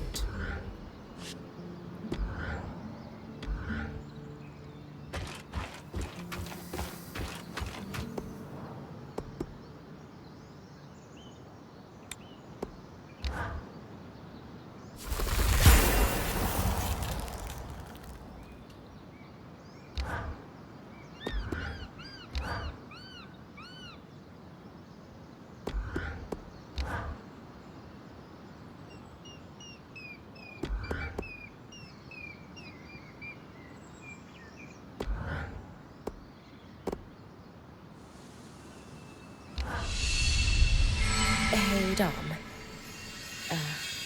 Sola was wondering if you could enchant a set of hammers after all. She's finally ready to use them. Of course, but why isn't she asking me to do it herself? She's been a bit busy with the Tarmakine stuff she's working on. Right. I'm happy to enchant the hammers. I'll need cinder linen to do it, though. Do you have any on you? As a matter of fact, I do. Here. Perfect. I've still got some of the byproduct from your drake harvest as well. I'll enchant them right away. Do you think I should be the one to bring them to Sola? Or would she prefer that you do it? Why don't you bring them? This Tarmakine project is really important to her, and I think it would mean a lot if you helped out. You're right. She's the love of my life, after all. I'm happy to help. But maybe you could join me? After all, you're the one she's been entrusting the details of her work to. Maybe she'd rather you be there. I could come, if you really think that's best, but it kind of seems like the two of you should... Great, it's settled. We'll both go. Yeah. Okay.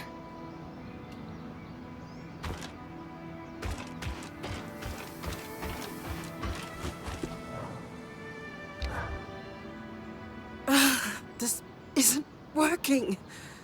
The forge isn't hot enough. I've stoked the forge before. No, this work is somewhat more precise. It's not all bad news. I can forge a set of Tarmakine arms now. I'll give you the design. But the remaining pieces are too large to make without reaching the temperatures that Xavier was able to at his forge. Sola, it's all right. We can figure this out. Maybe we need something stronger than cinder linen to augment the hammers. No, enchanting isn't the solution. Sev and I need to head into Denevron to get Xavier's forge. It's built for this. And it's exceptionally heavy. You and Sev are strong, but do you really think you'll be able to get it back here? We have to try. My love, I know this is important to you, but do you think Xavier's forge is a long-term solution? The caravan won't be able to carry it. You'll need to leave it behind when we start traveling again. I don't want to keep traveling. I want to settle down. I want to stay in one place. I want a home. But we're weavers. Our home is the open road. Traveling is what we do. It doesn't have to be. Staying in one place, it's not the life we decided on for ourselves. It's not the life I thought I could have. But here, in the Enclave, it's possible. We could be weavers and stay. You could enchant, I could teach smithing. I could unravel the Tarmakind techniques and pass them on to a new generation. You've clearly spent a great deal of time thinking this through. Without me. It's not what I planned for myself, though. Or even a life I want, for that matter. But we're married. If we don't want the same life, where does that leave us? I don't know.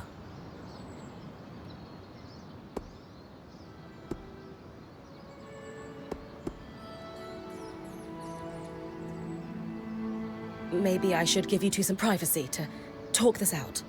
It's fine, Bryn. Clearly, Sola would rather speak to you about her hopes and dreams than me. Maybe it's best if we take some time apart. I'll go. Fine. Sola, are you... I don't even know what just happened. I can't believe he just... left.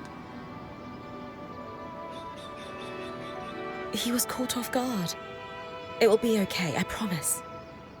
I don't know anymore.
That's an intimidating silhouette.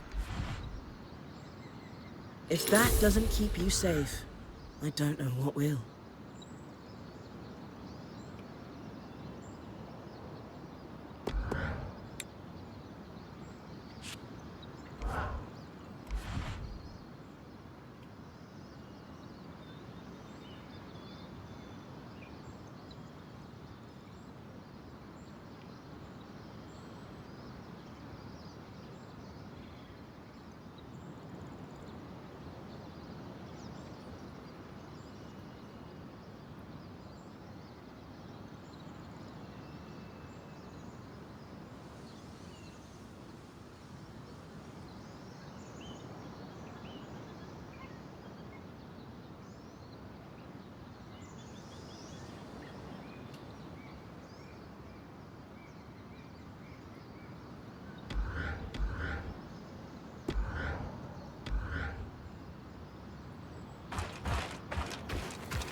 Things still good with our Spitfire problem? All handled. You did great out there. But it was quite the experience. Your scry is not at all what I'm used to. It's better, more vibrant. Anyway, sincerely, thank you for your help.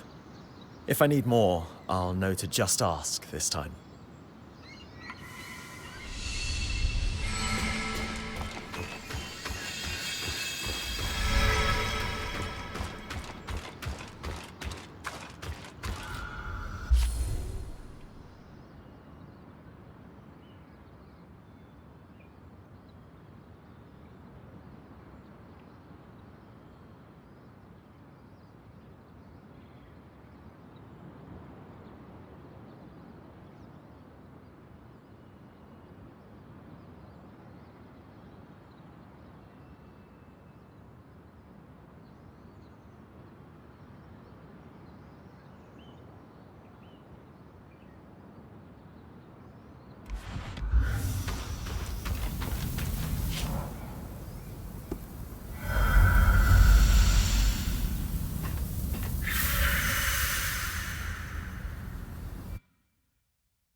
A resonance. Freshly pulled from an Ark's pattern, as requested. By the flames! You can't be serious! This is incredible! You know, great Archons weren't built with patterns. They formed. This will propel my research faster than... What is this about? Nothing. Is that so? Then why is this rogue point harvesting Archons for you?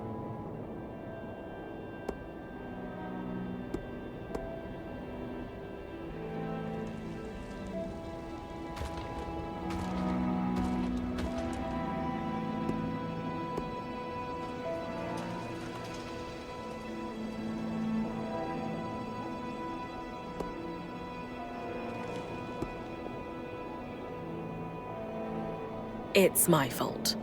I was just hoping Isla could tell me more about their patterns. Nice try. You weren't here 5 minutes before Isla roped you into her project. One that I have forbidden my daughter from pursuing. Daughter? The reason you didn't want me studying active arcs was because it was too dangerous to harvest one. But Bryn offered to do it for me. None of our people were put at risk. The reason I didn't want you researching arcs is because I ordered you not to. Not as your father, but as the leader of the Enclave. This insolence and disrespect will not be tolerated. You will drop this obsession at once, Isla. For good. Hey, are you... I can't be seen speaking to you about this subject anymore. I'm sorry. But... I need to get back to work. Goodbye.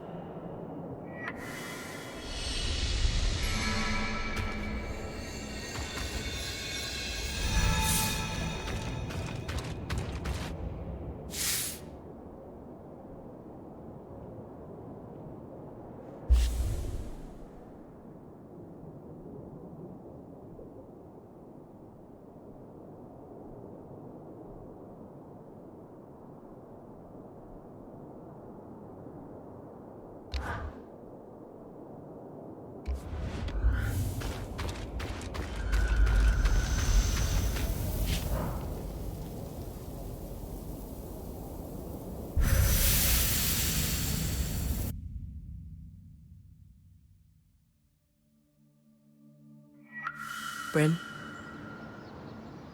Hi, Zola. Everything okay? Oh, yes. Welcome back. It's good to see you safe. Could we talk when you have a moment? Of course.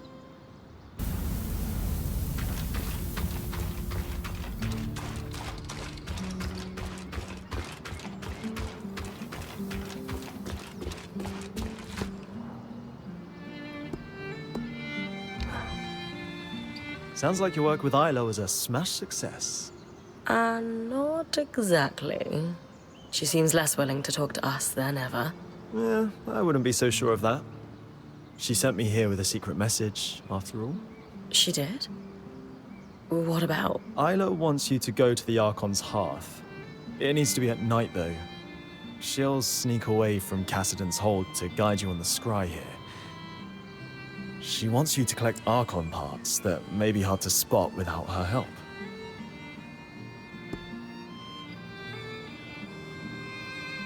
I don't think I've been to the Archon's hearth yet. Where is it exactly? You've been pretty close to it. I have? Wow. You've forgotten our introduction so fast. I take it that's where the cavern near the harness leads. Correct. So what is it exactly? The Archon's hearth is where all arcs were created. We lost control of it almost immediately after the Surgeborn appeared. Not that we had much use for it. The Surge hit it hard, and most of the Weavers who knew how to build arcs died as a result. But all the materials to build arcs are still there. Hence, the Spindle wants you to go.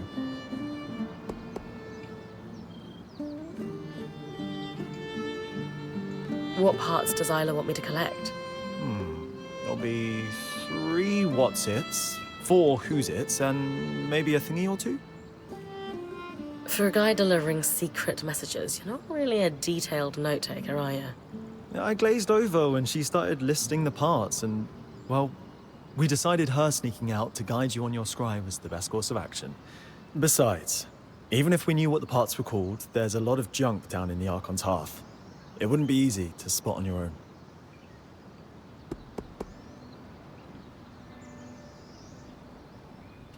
The Eye, well, her father, was livid when I brought her the resonance. Couldn't Isla get in trouble for sneaking out? I know. Oh, she's never been cooler. But yes, she could absolutely get in trouble for this. We should make it a quick trip. Got it.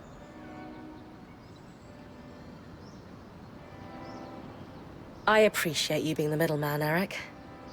Sounds like I'd better get to the Archon's hearth. Enjoy the trip. I hear it's toasty when you get deeper in. It is basically a giant forge for arcs, after all.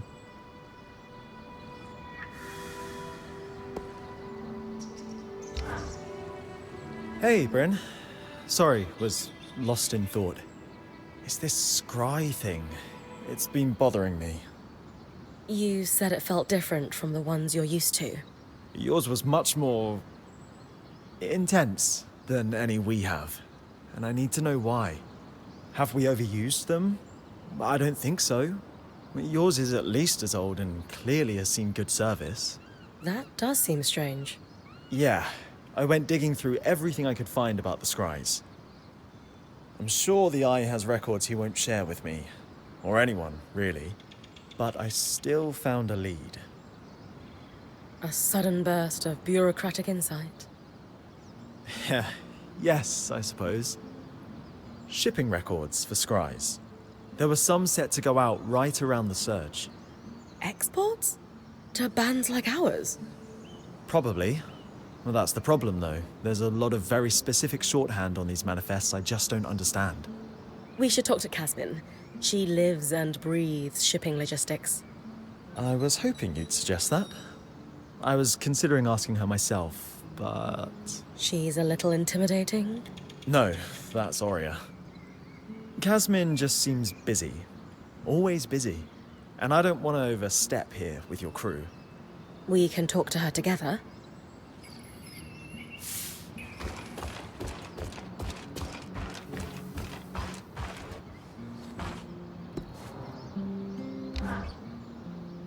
So, what were you speaking to the Eye about? Nothing. I don't want to talk about it. I didn't mean to pry. I just wanted to make sure you're okay. You want to know if I'm okay? Yes? Then how come no one is at all concerned with the fact we can't leave? This isn't my life. Traveling with the Weaver Band was supposed to be temporary. For me, at least. There are things I should get back to in Tarza, and it's increasingly clear No one has any idea when I will, if ever. So no, I'm not okay. I'm so sorry. I had no idea you were feeling this way. You're right. I am? The truth is, we don't know how or when we're getting out of here. But if you want to leave, we should have made that more of a priority. Or at least made you feel more heard. So we'll work on it. Promise. Really? What's the catch? No catch. Apprentice or full-time weaver, what's important to you is important to all of us. I don't know what to say. But thanks.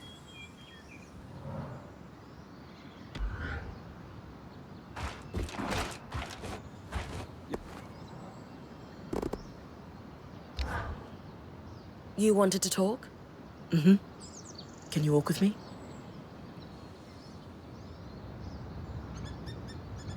Why all the mystery, Milady Smith? In a word, I'm worried. About? Sev. He's been acting strangely. Has been since we met the Hearthsiders at the Hold. He's going there a lot in off hours, and he honestly looks a little exhausted. Despite the fact that we're taking space. Dom even came to tell me he's noticed Sev slipping out late at night. Have you asked Sev what's wrong? I have, and he waves it off every time. Right. What do we do about it? Sev has completely cut me off. But you know how I tease Lane for watching us all the time? Maybe that will pay off here. I hate this cloak and dagger stuff. You do? You seem pretty good at it. Talk to Lane for me. I'm sure they've seen what Sev is doing, but maybe they also have a guess at why he's acting so odd.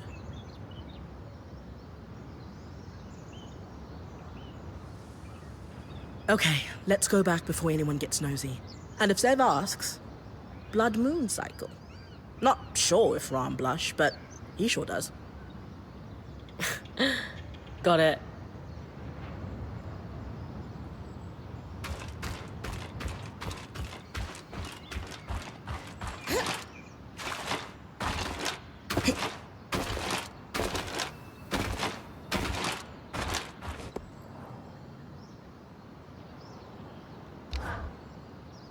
We need to talk about Sev?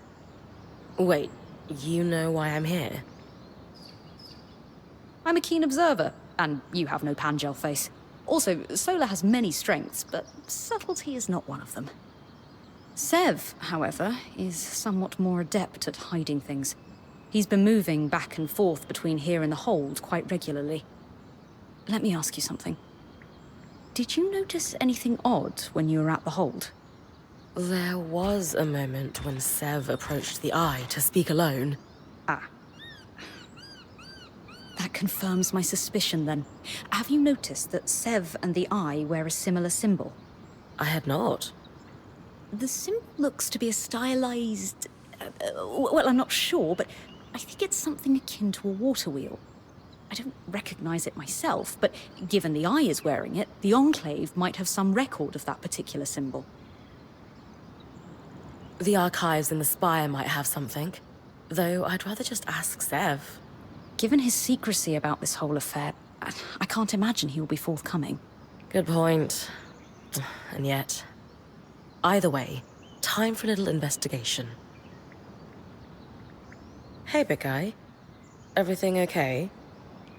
Yes, mostly. I was wondering if you had a moment sometime. I might need your help.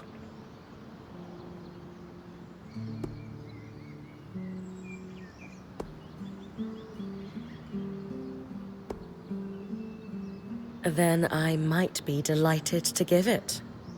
Of course. I'll come see you when I have a moment, okay? Thank you, Bryn. I'll be at my usual place.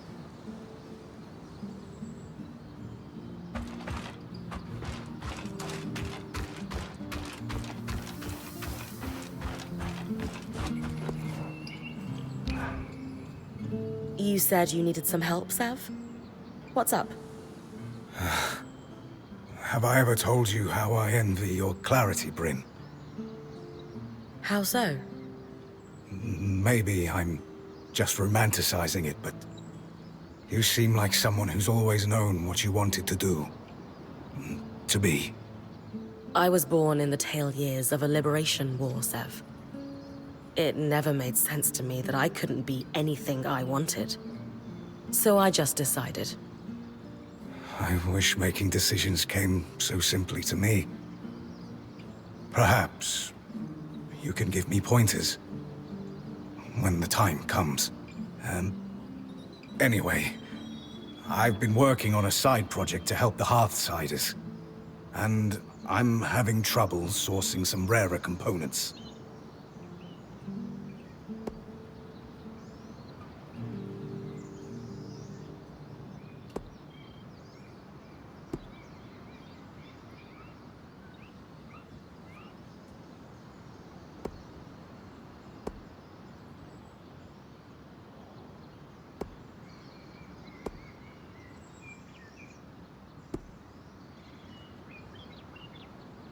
What are you working on? I can't say much. But I can tell you it's a project authorized by the Eye himself. That revelation would carry more weight if he weren't an ass. I know he can be abrasive, but he's got a plan. Says he's been working on it for years. Do the Axel or Spindle know about this plan? I'm honestly not sure. I don't think they have details, no. But you do? He's sworn me to secrecy. But I promise you, Bryn, it's nothing against us. You're sure? I know I come off as a pushover. But I know when to hold my ground. And would never harm this group, Bryn, I swear on my tusks.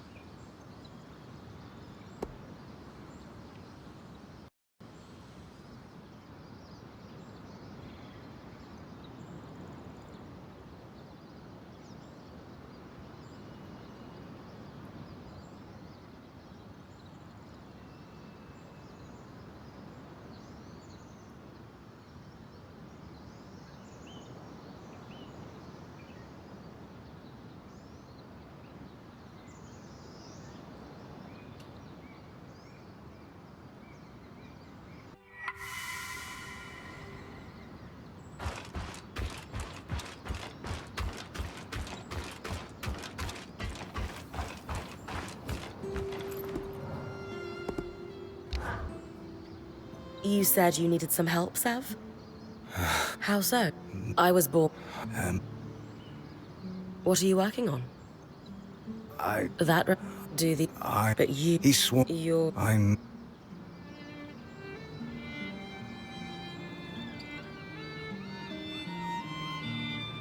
If the Hearthsiders are asking for your help, can't they... The survivors are strapped. Their supplies have been dwindling for years now. I'm sure before the Surge they would have had rare materials in reserve. But those days are over. So... I have to ask for your help.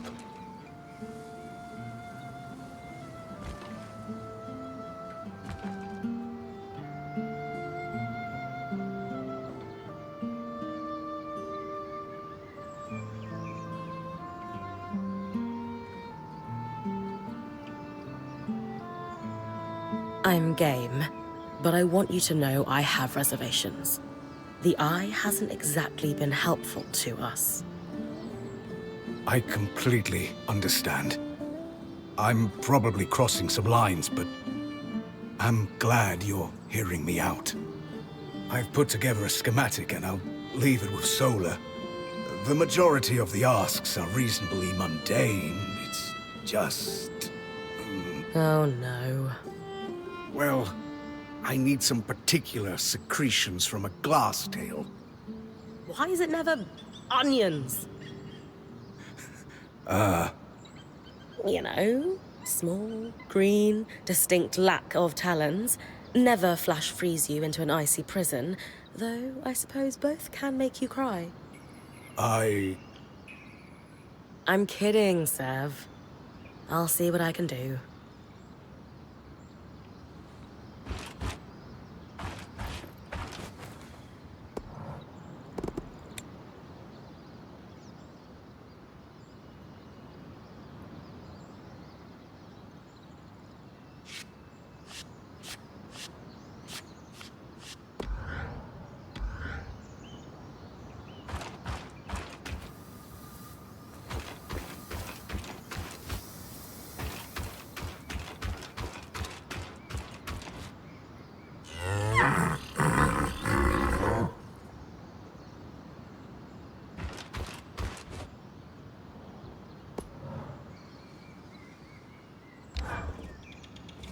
Hey, Kaz. Arakim has a question. Is that why you've been lurking around here? Bad habit, you. Yes. I need some help puzzling out shipping manifests from before the surge. Scries, secured export, dates. You think some scries never made it past the Veil? Doesn't it usually take some time to figure that kind of thing out? Yes, but I'm a genius. This is what I do, Bryn. So, we should run these down. The records here aren't complete, though. They don't confirm the shipment. Any idea how we do that? This is where Bryn does what she does. Off the top of my head, there's 3 places we should look. Drover's Gate in the lower city is obvious. Logs will be there. Also, I imagine the Bastion would track export of any and all scries, military applications. And we should canvass the Hearthsiders. Maybe someone still alive who worked the caravans. I'd ask the Axel. She'd know who to ask. And we're not welcome in the general populace at Cassidans. We have that in common. Impressive. Happy to help.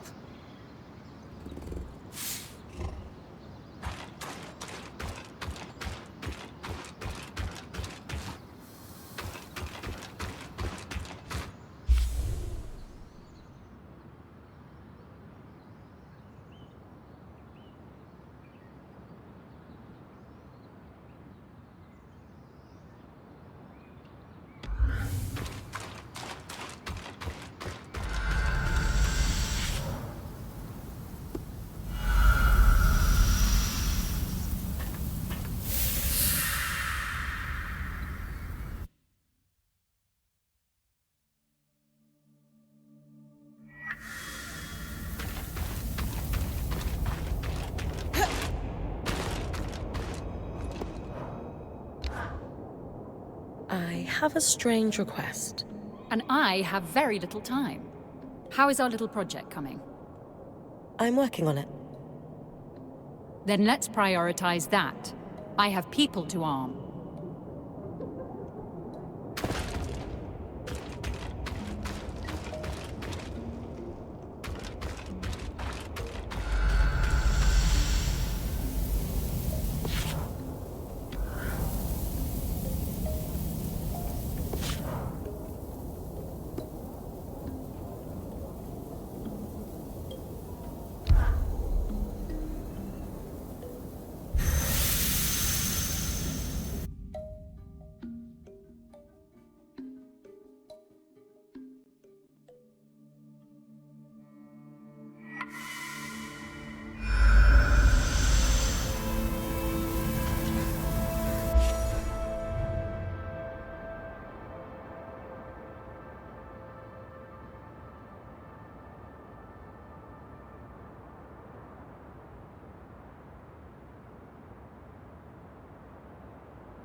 A ledger belonging to the herbalist that owned this stand. There are notes on all kinds of afflictions, both physical and mental, that were treated here. Looks like they asked one patient with symptoms similar to Caslin to keep a diary during treatment. I wonder if I could track it down. He lived in the lower city.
Flame magic. Unpredictable and powerful.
Isn't that the same Oberon statue you found in the atrium? Maybe if I burn the vines, I'll be able to see who it is.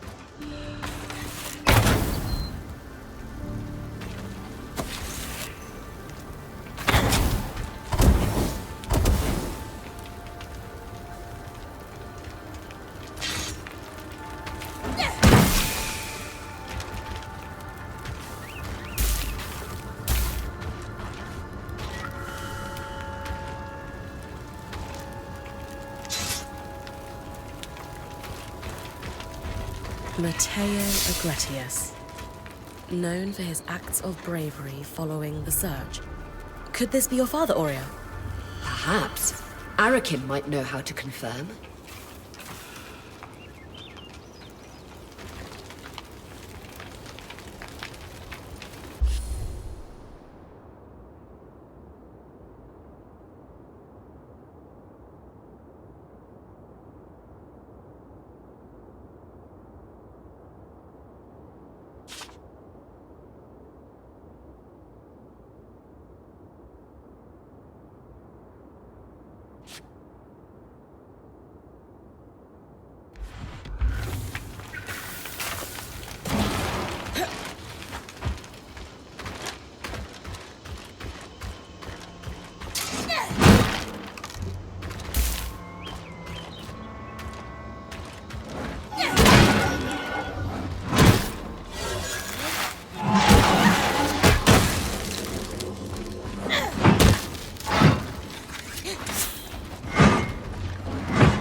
diary. The man it belonged to details all his anxieties and intrusive visions. I wonder if Casmin could relate to him. It's hard to think about her experiencing all this alone. He mentions that he also sought help at the Hallow Pyre Rise. I should check the temple for more information.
Detailed logs of every caravan to move in and out of the city.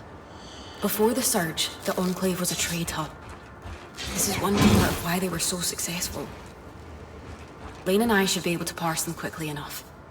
See if any scries were due to go out.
Ah, my old nemesis.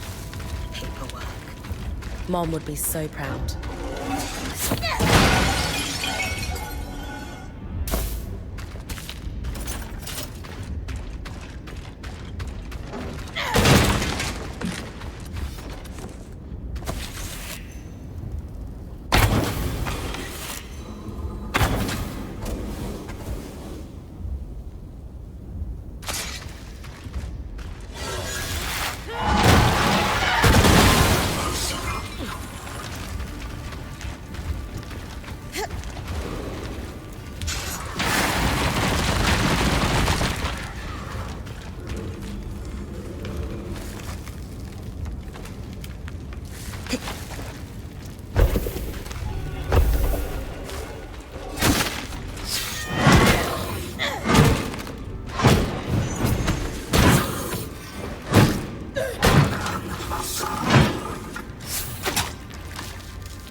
Registries. Ah! How are things, Lane? Sev isn't here for the moment. You're clear. I'll be quick. The symbol is registered to imports brought in by the Northern. Also, I have the location of a worksite in the Institute. Good to check it out then. If they were working in the secret areas of the Enclave, they must have had political pull and trust. On it.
religious afflictions. I wonder if it might document something similar to Era's plague. If Casmin really believes she's been cursed or afflicted, no wonder she's trying to keep it to herself.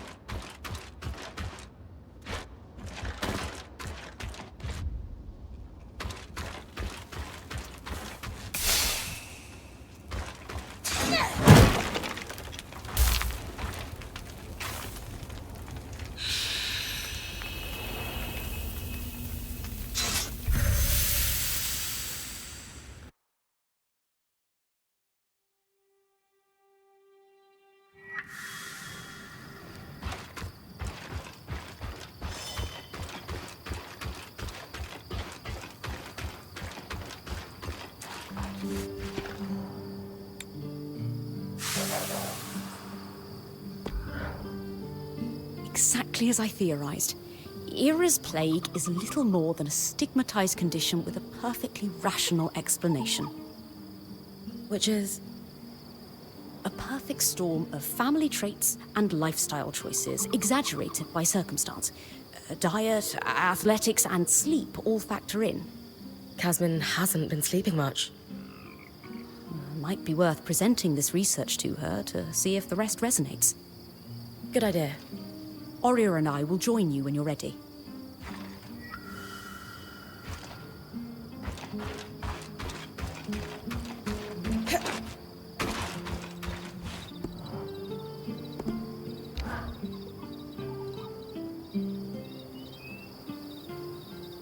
Casmin, we need to talk. Could it wait? I'm in the middle of touch counting the armory. No, it can't. We've been worried about you. I'm fine. Seriously, don't worry about me. No one has seen you sleep in days.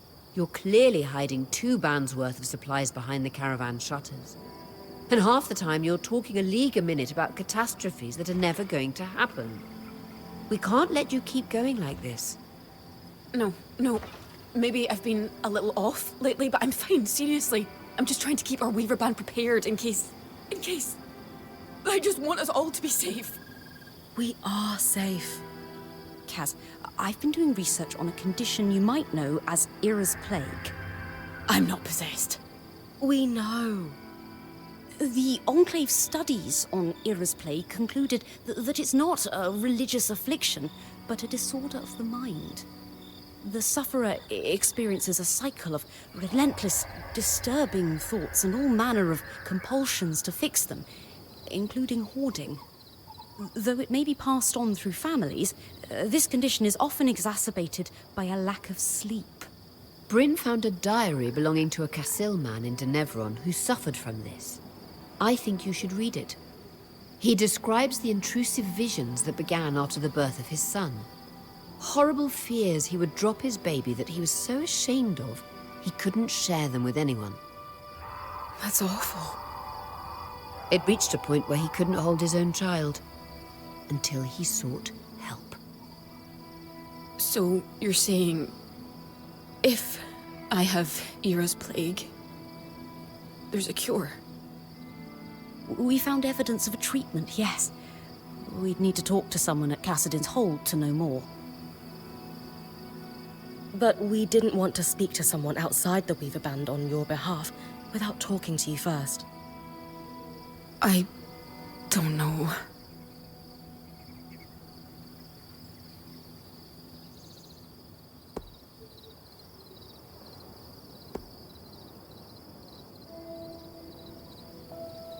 None of this is your fault. It's okay to get help. We all need it from time to time. But no one else seems to need help. Everyone else is handling being here just fine, and I'm the only one having a breakdown. Hey, it could be any one of us tomorrow. And I know for a fact that if this were happening to anyone else, you'd cut them some slack. She's right. It's hard for all of us to see you suffering like this. We care about you, and we just want you to be okay. Fine. You can talk to the Weavers in Cassidin's Hold. I can't promise. I'm still not sure about all of this. We'll go one step at a time.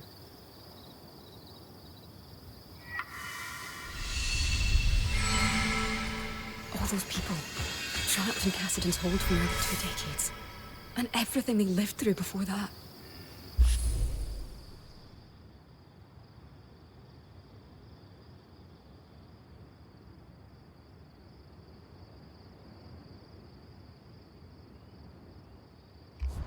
Must have been dreadful.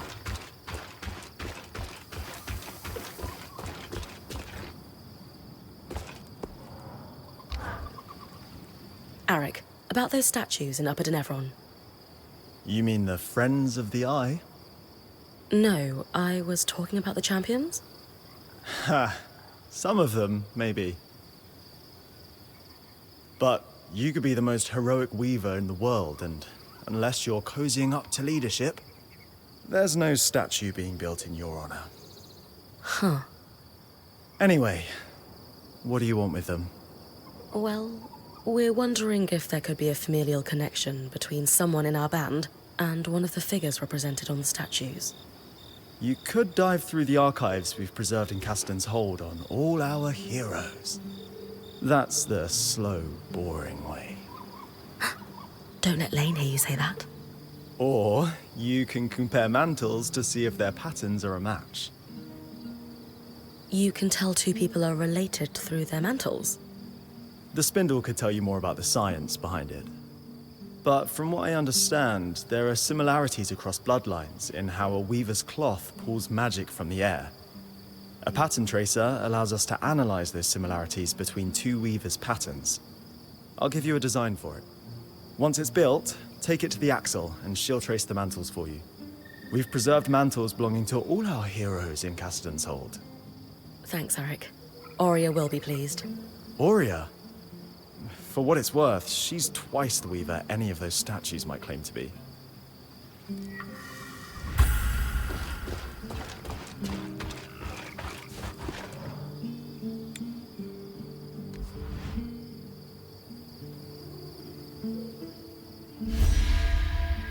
Now that we have a pattern tracer, it's time to head to Cassidy's hold.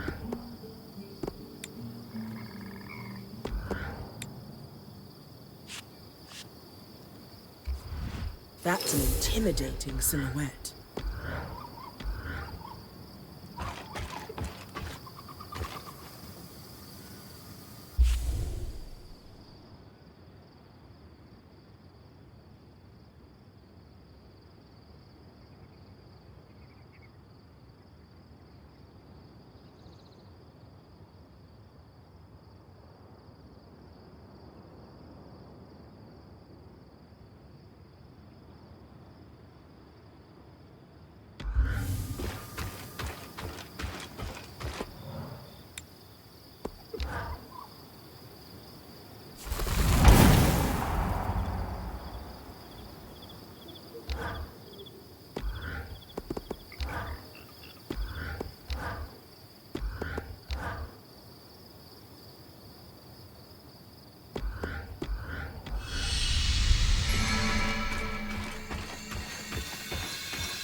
Arakim mentioned you wanted to compare a mantle with Matteo Agretius? We'd like to see if he might be my father. All right. I've set his mantle aside for you. I'll need yours too, and the pattern tracer to perform the test. You all right? A little nervous. I have to say, your mantle is spectacular. Matteo's easily pales in comparison. Oh, thank you. And, is he my father? No, I'm sorry. It's not a match. Oh, I see. Hey, we'll keep looking. Maybe now it's time to talk to Lane? You're right. We should consult with them. I just thought... silly. I'll see you back at camp.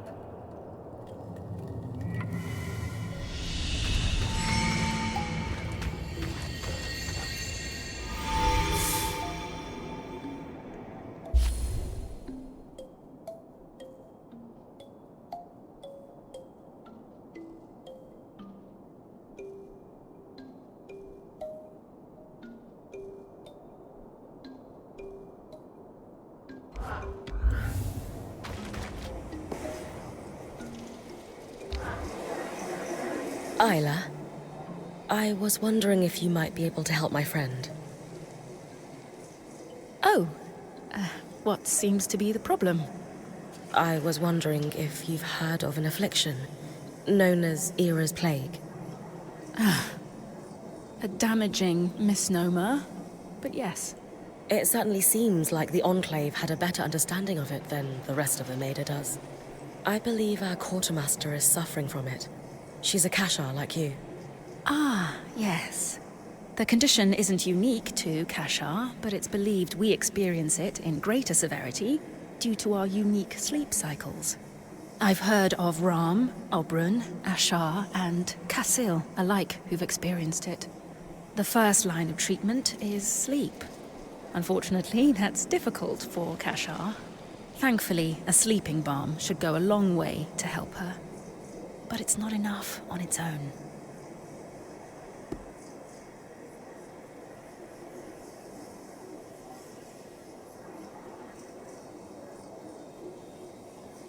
Is there a more accurate name for this affliction? Unfortunately, no. The research done on disorders of the mind is limited, even here. And I suppose academics are hesitant to rename conditions until they've become better understood. Changing the name would just confuse matters, especially after the surge. Then again, using a name that implies an individual has been cursed by a goddess of justice doesn't exactly foster empathy for its sufferers.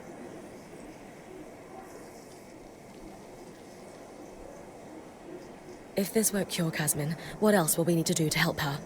It's what she needs to do for herself, sadly. There is no cure for Ira's plague, only treatment and management of the condition. Sleep will put her on the right track, but she needs to eat properly and actively fight the compulsions that stem from her visions. She has a long road ahead of her. She does. But she's not walking it alone. She's lucky to have friends like you.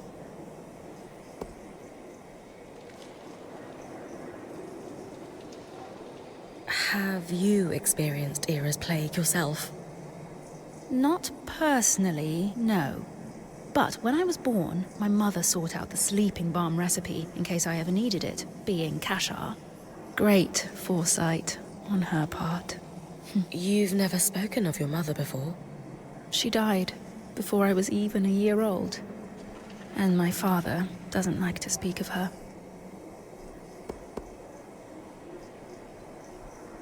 How do I get hold of a sleeping balm? Well, I can make one for you here if you bring me the ingredients. You'll need emerald lucin, a gemstone famed for its ability to radiate peace, and chill feather weave for its cooling properties.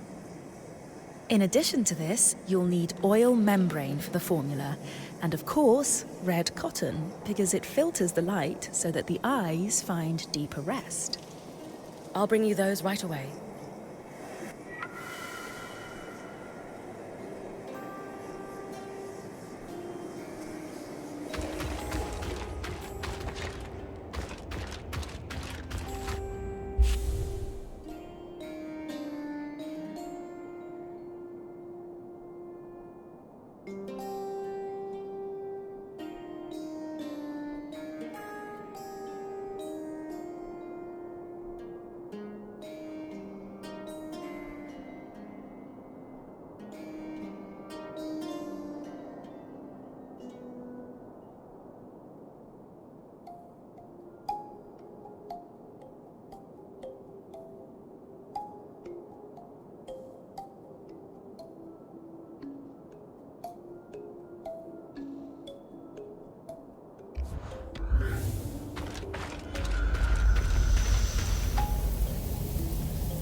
The Spindle just arrived. She's here to guide your expedition on the Scribe.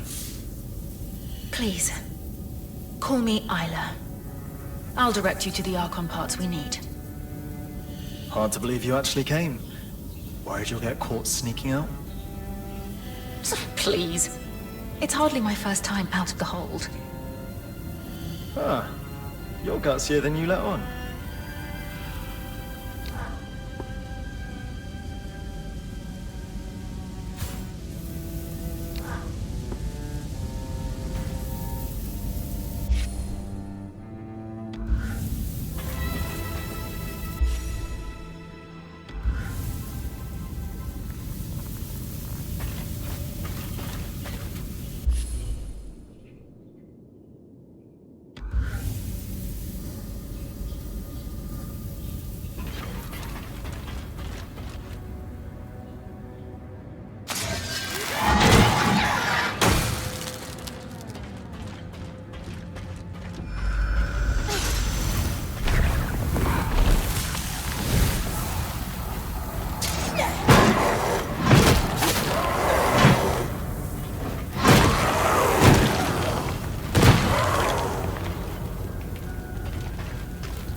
Sleeping balm. I was never a big believer in healing gemstones myself, but there must be something to it if the Enclave weavers use them in their alchemic practices.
most of the complex and large machinery on Archon's hearth.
You're approaching the stockpile of arc armor.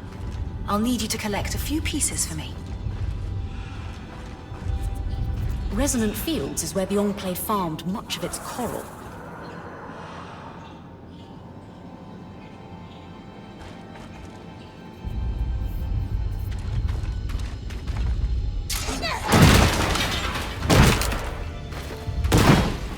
Got the armor.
we'll need a pair of otoliths, stones that allow the arcs to sense the environment around them. On a functioning arc, you'll see them placed in paired sockets in their head. So, the arced eyeballs? Well, in appearance, otoliths certainly look like an arc's equivalent to our eyes, but they're also used for balance and sound perception. So, functionally, otoliths act as both eyes and ears.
Carapace chamber must be where each arc was fitted for its plating.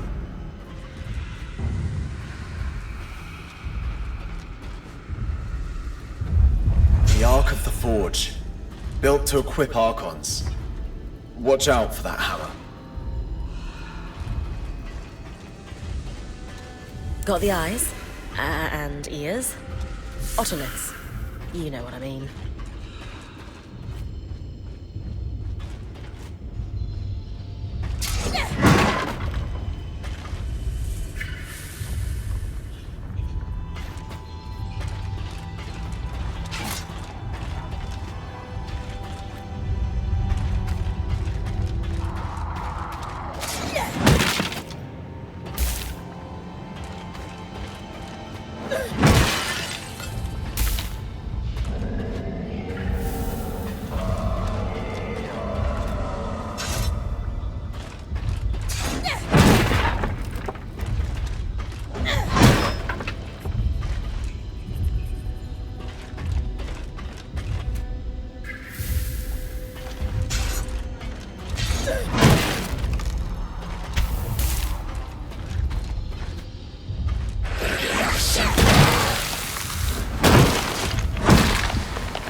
Up ahead, you'll find a stockpile of a thin material used for insulating magic. We call it...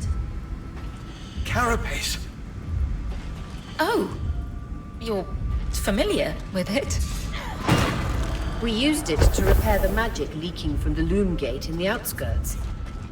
Oh, that's genius.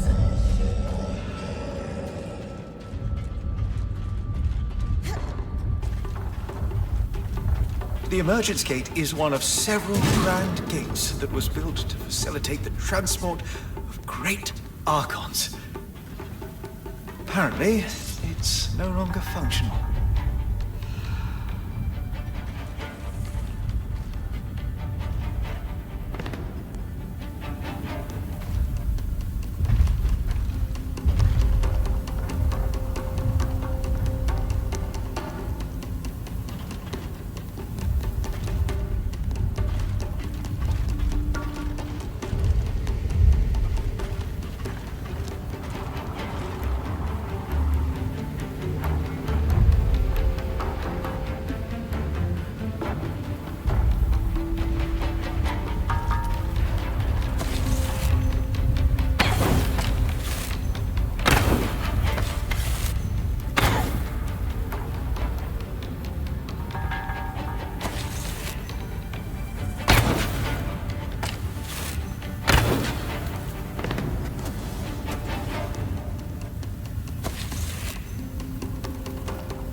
Would have been easier to collect it this way the first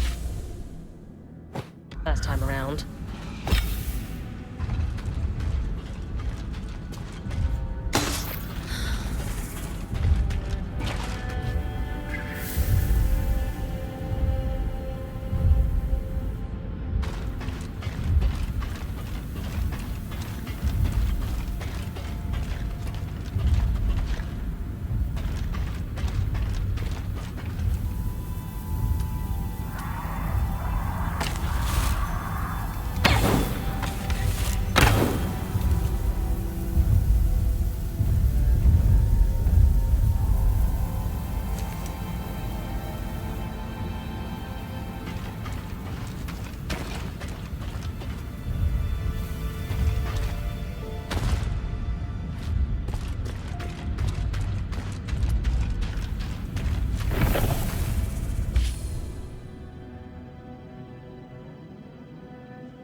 The march was the passage walked by great and small Archons alike to reach wherever they were needed across the Enclave.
On the shelves, you should find a tome titled An Enchanter's Guide to Governing Schemers.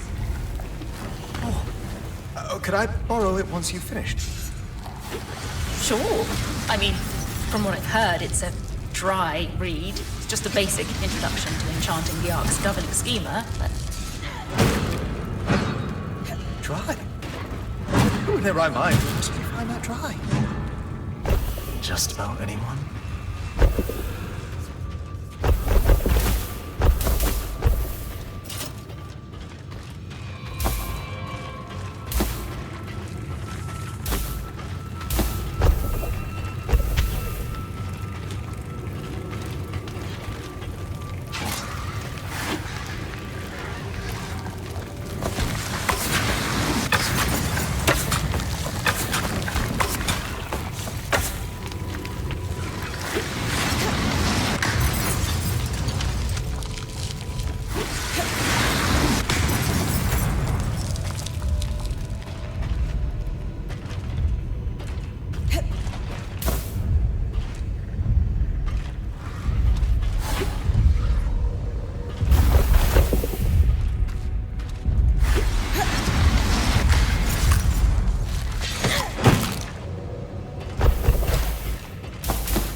One book on something schemers, as requested.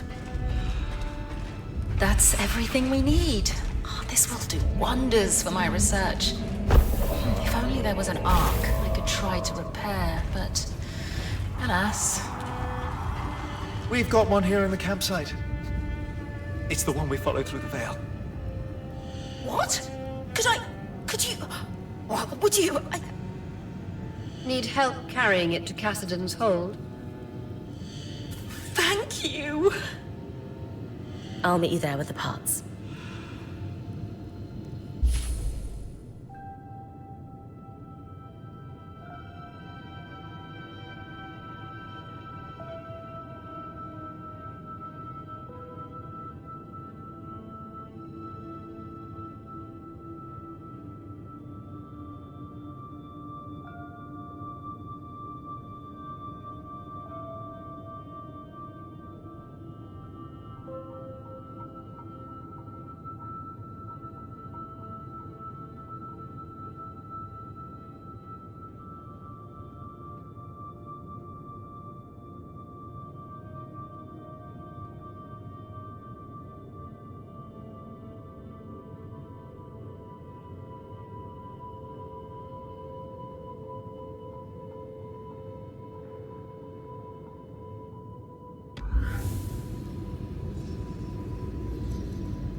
I was really hoping we'd find my father among the statues, but it's time to expand the search.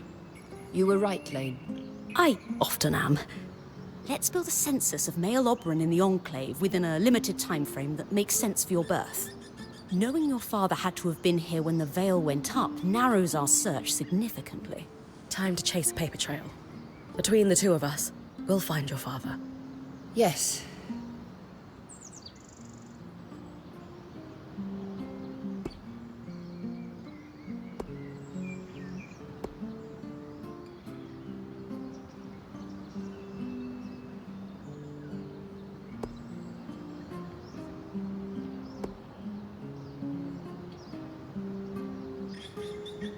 Hey, listen. What is it? Statue or no statue, I'm sure your dad was every bit the hero that your mom said he was. Our archival work might not be the most glamorous way to chase down a lost relative, but it is effective. You're right.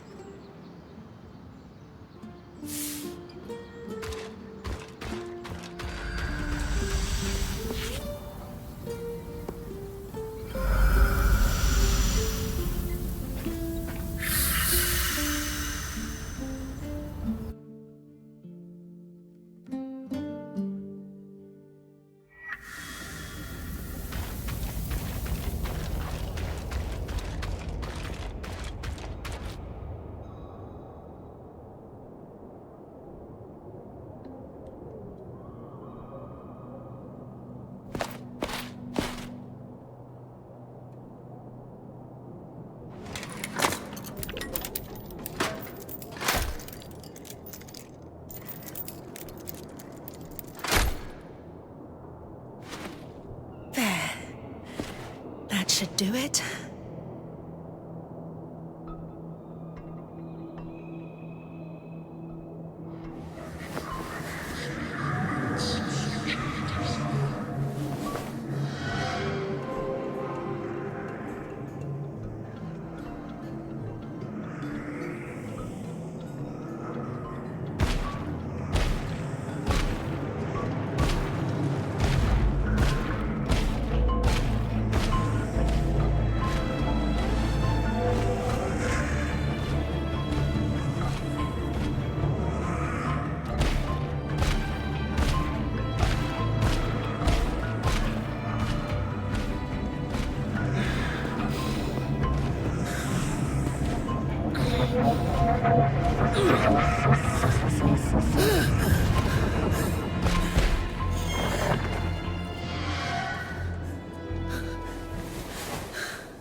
Was incredible.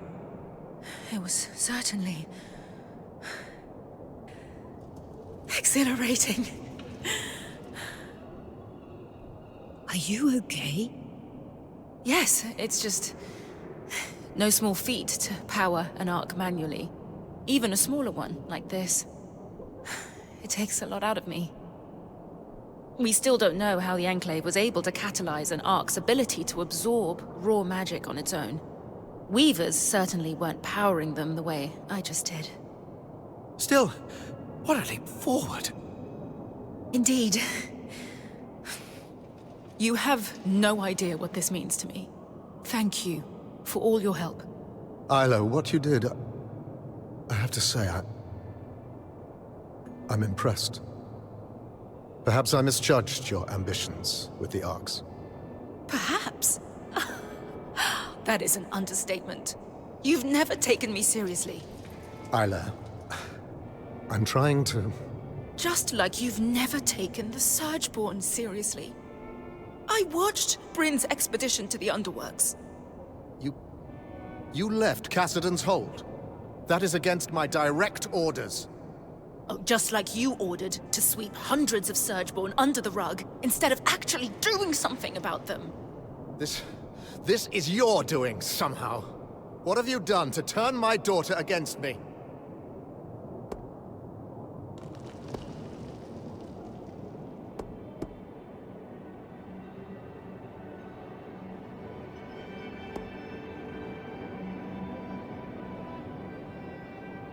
You're the one yelling at her for having dreams and ambitions, not me. Stop driving your daughter away! Bryn didn't do anything wrong. Working with her has shown me what I've always known, deep down. That you've sheltered me from the truth for too long. And that there are people who value the work I want to achieve. Isla, this isn't like you. These weavers have corrupted your mind, or Your lies are what's been messing with my head. After all, we both know that's not the only thing you've lied about. As the Eye, it is my job to hide things from you, from everyone, for your protection. And that's all I've ever done. I don't want to hear another word from you right now. Isla. Just go. Wow. That can't have been easy. It was a long time coming. I need to go process all that just happened. But thank you for everything. And when it comes to dealing with the Surgeborn, just know that from now on, I've got your back. Good to hear. We're going to need it.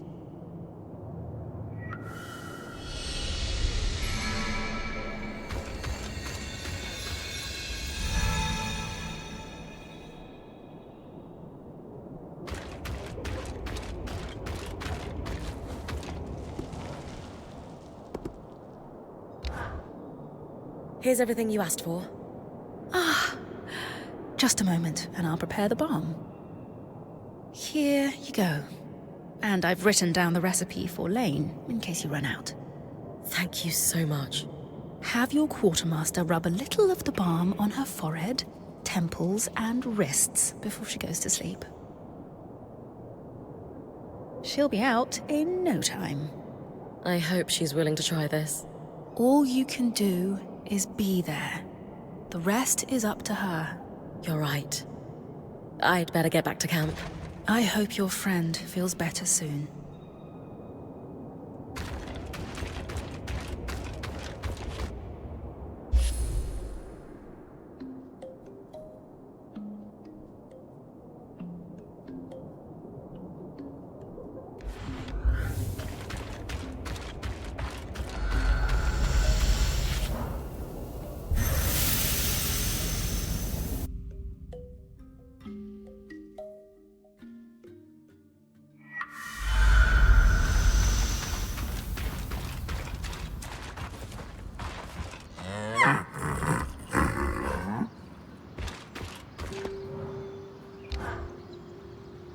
We all wanted to come together to support you, Casmin.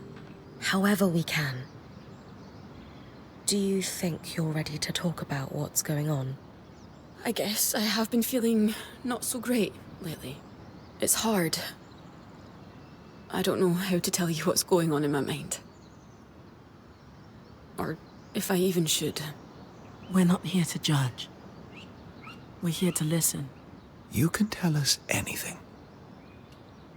It started a while after we came through the Veil. Not right away. You all know me. I'm a rock in a crisis. But the aftermath... It's hard for me to come down. Actually, I crashed to pieces in it. I should be stronger, but... You are strong, Kaz. Falling apart sometimes doesn't change that. Yeah. It doesn't feel like it these days. After the Surgeborn escaped, I just started getting these... thoughts. Visions. So vivid, they feel like premonitions. Our campsite, being razed to the ground in the night. Scrambling to find our gear under attack. Each of us being killed, one by one. And this voice, howling in my ear that it will all be my fault, unless I do everything in my power to prepare us for it. I know that sounds crazy. But these visions and that voice, it's been getting louder. It keeps me awake all hours of the night. By dawn, everyone else is asleep, even Dam. I'm alone and exhausted. Counting supplies over and over and over. Unable to stop. That must be lonely. It is. Opening up to you about this is physically painful. Even while we're talking, that voice keeps going. In the spaces between my words, in every pause. It howls at me for being pathetic and incompetent. How come I'm the only one drowning inside this place? No matter what happens, all of you are able to keep doing your jobs. I mean, I'm the only freak going off the deep end. How stupid is that?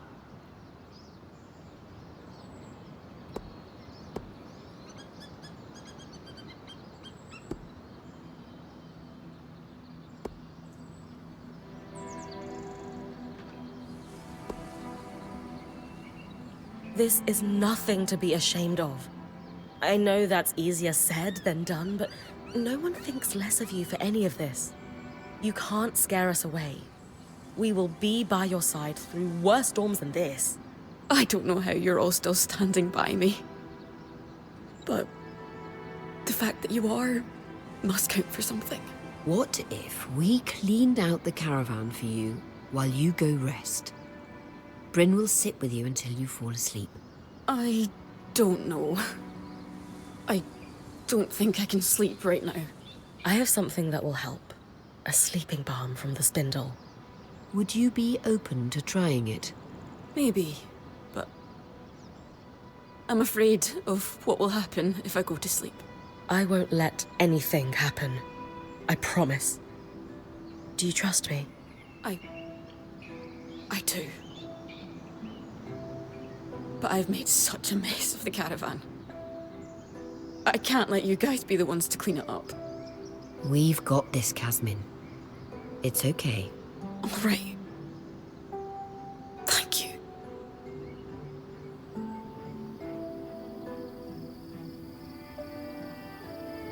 This isn't working. I should go help with the caravan. Shh. Kaz, they're fine. You need to sleep. But what if Aurea throws away the grains Dan likes for breakfast? Or the sapling uses to rebind their books? Or... She won't. I can't just lie here. My skin is crawling. I feel like I might burst if I don't move. How about we breathe together? Just try it with me. Fine.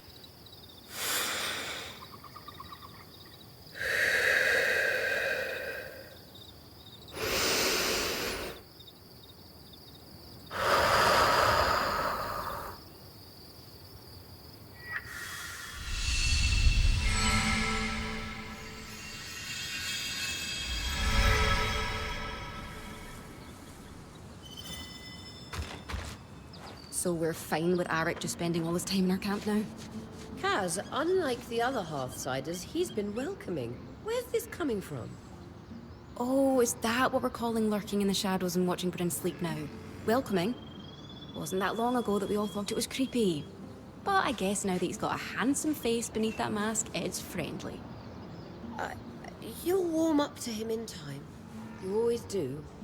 The things people will forgive a beautiful man for. Ludicrous.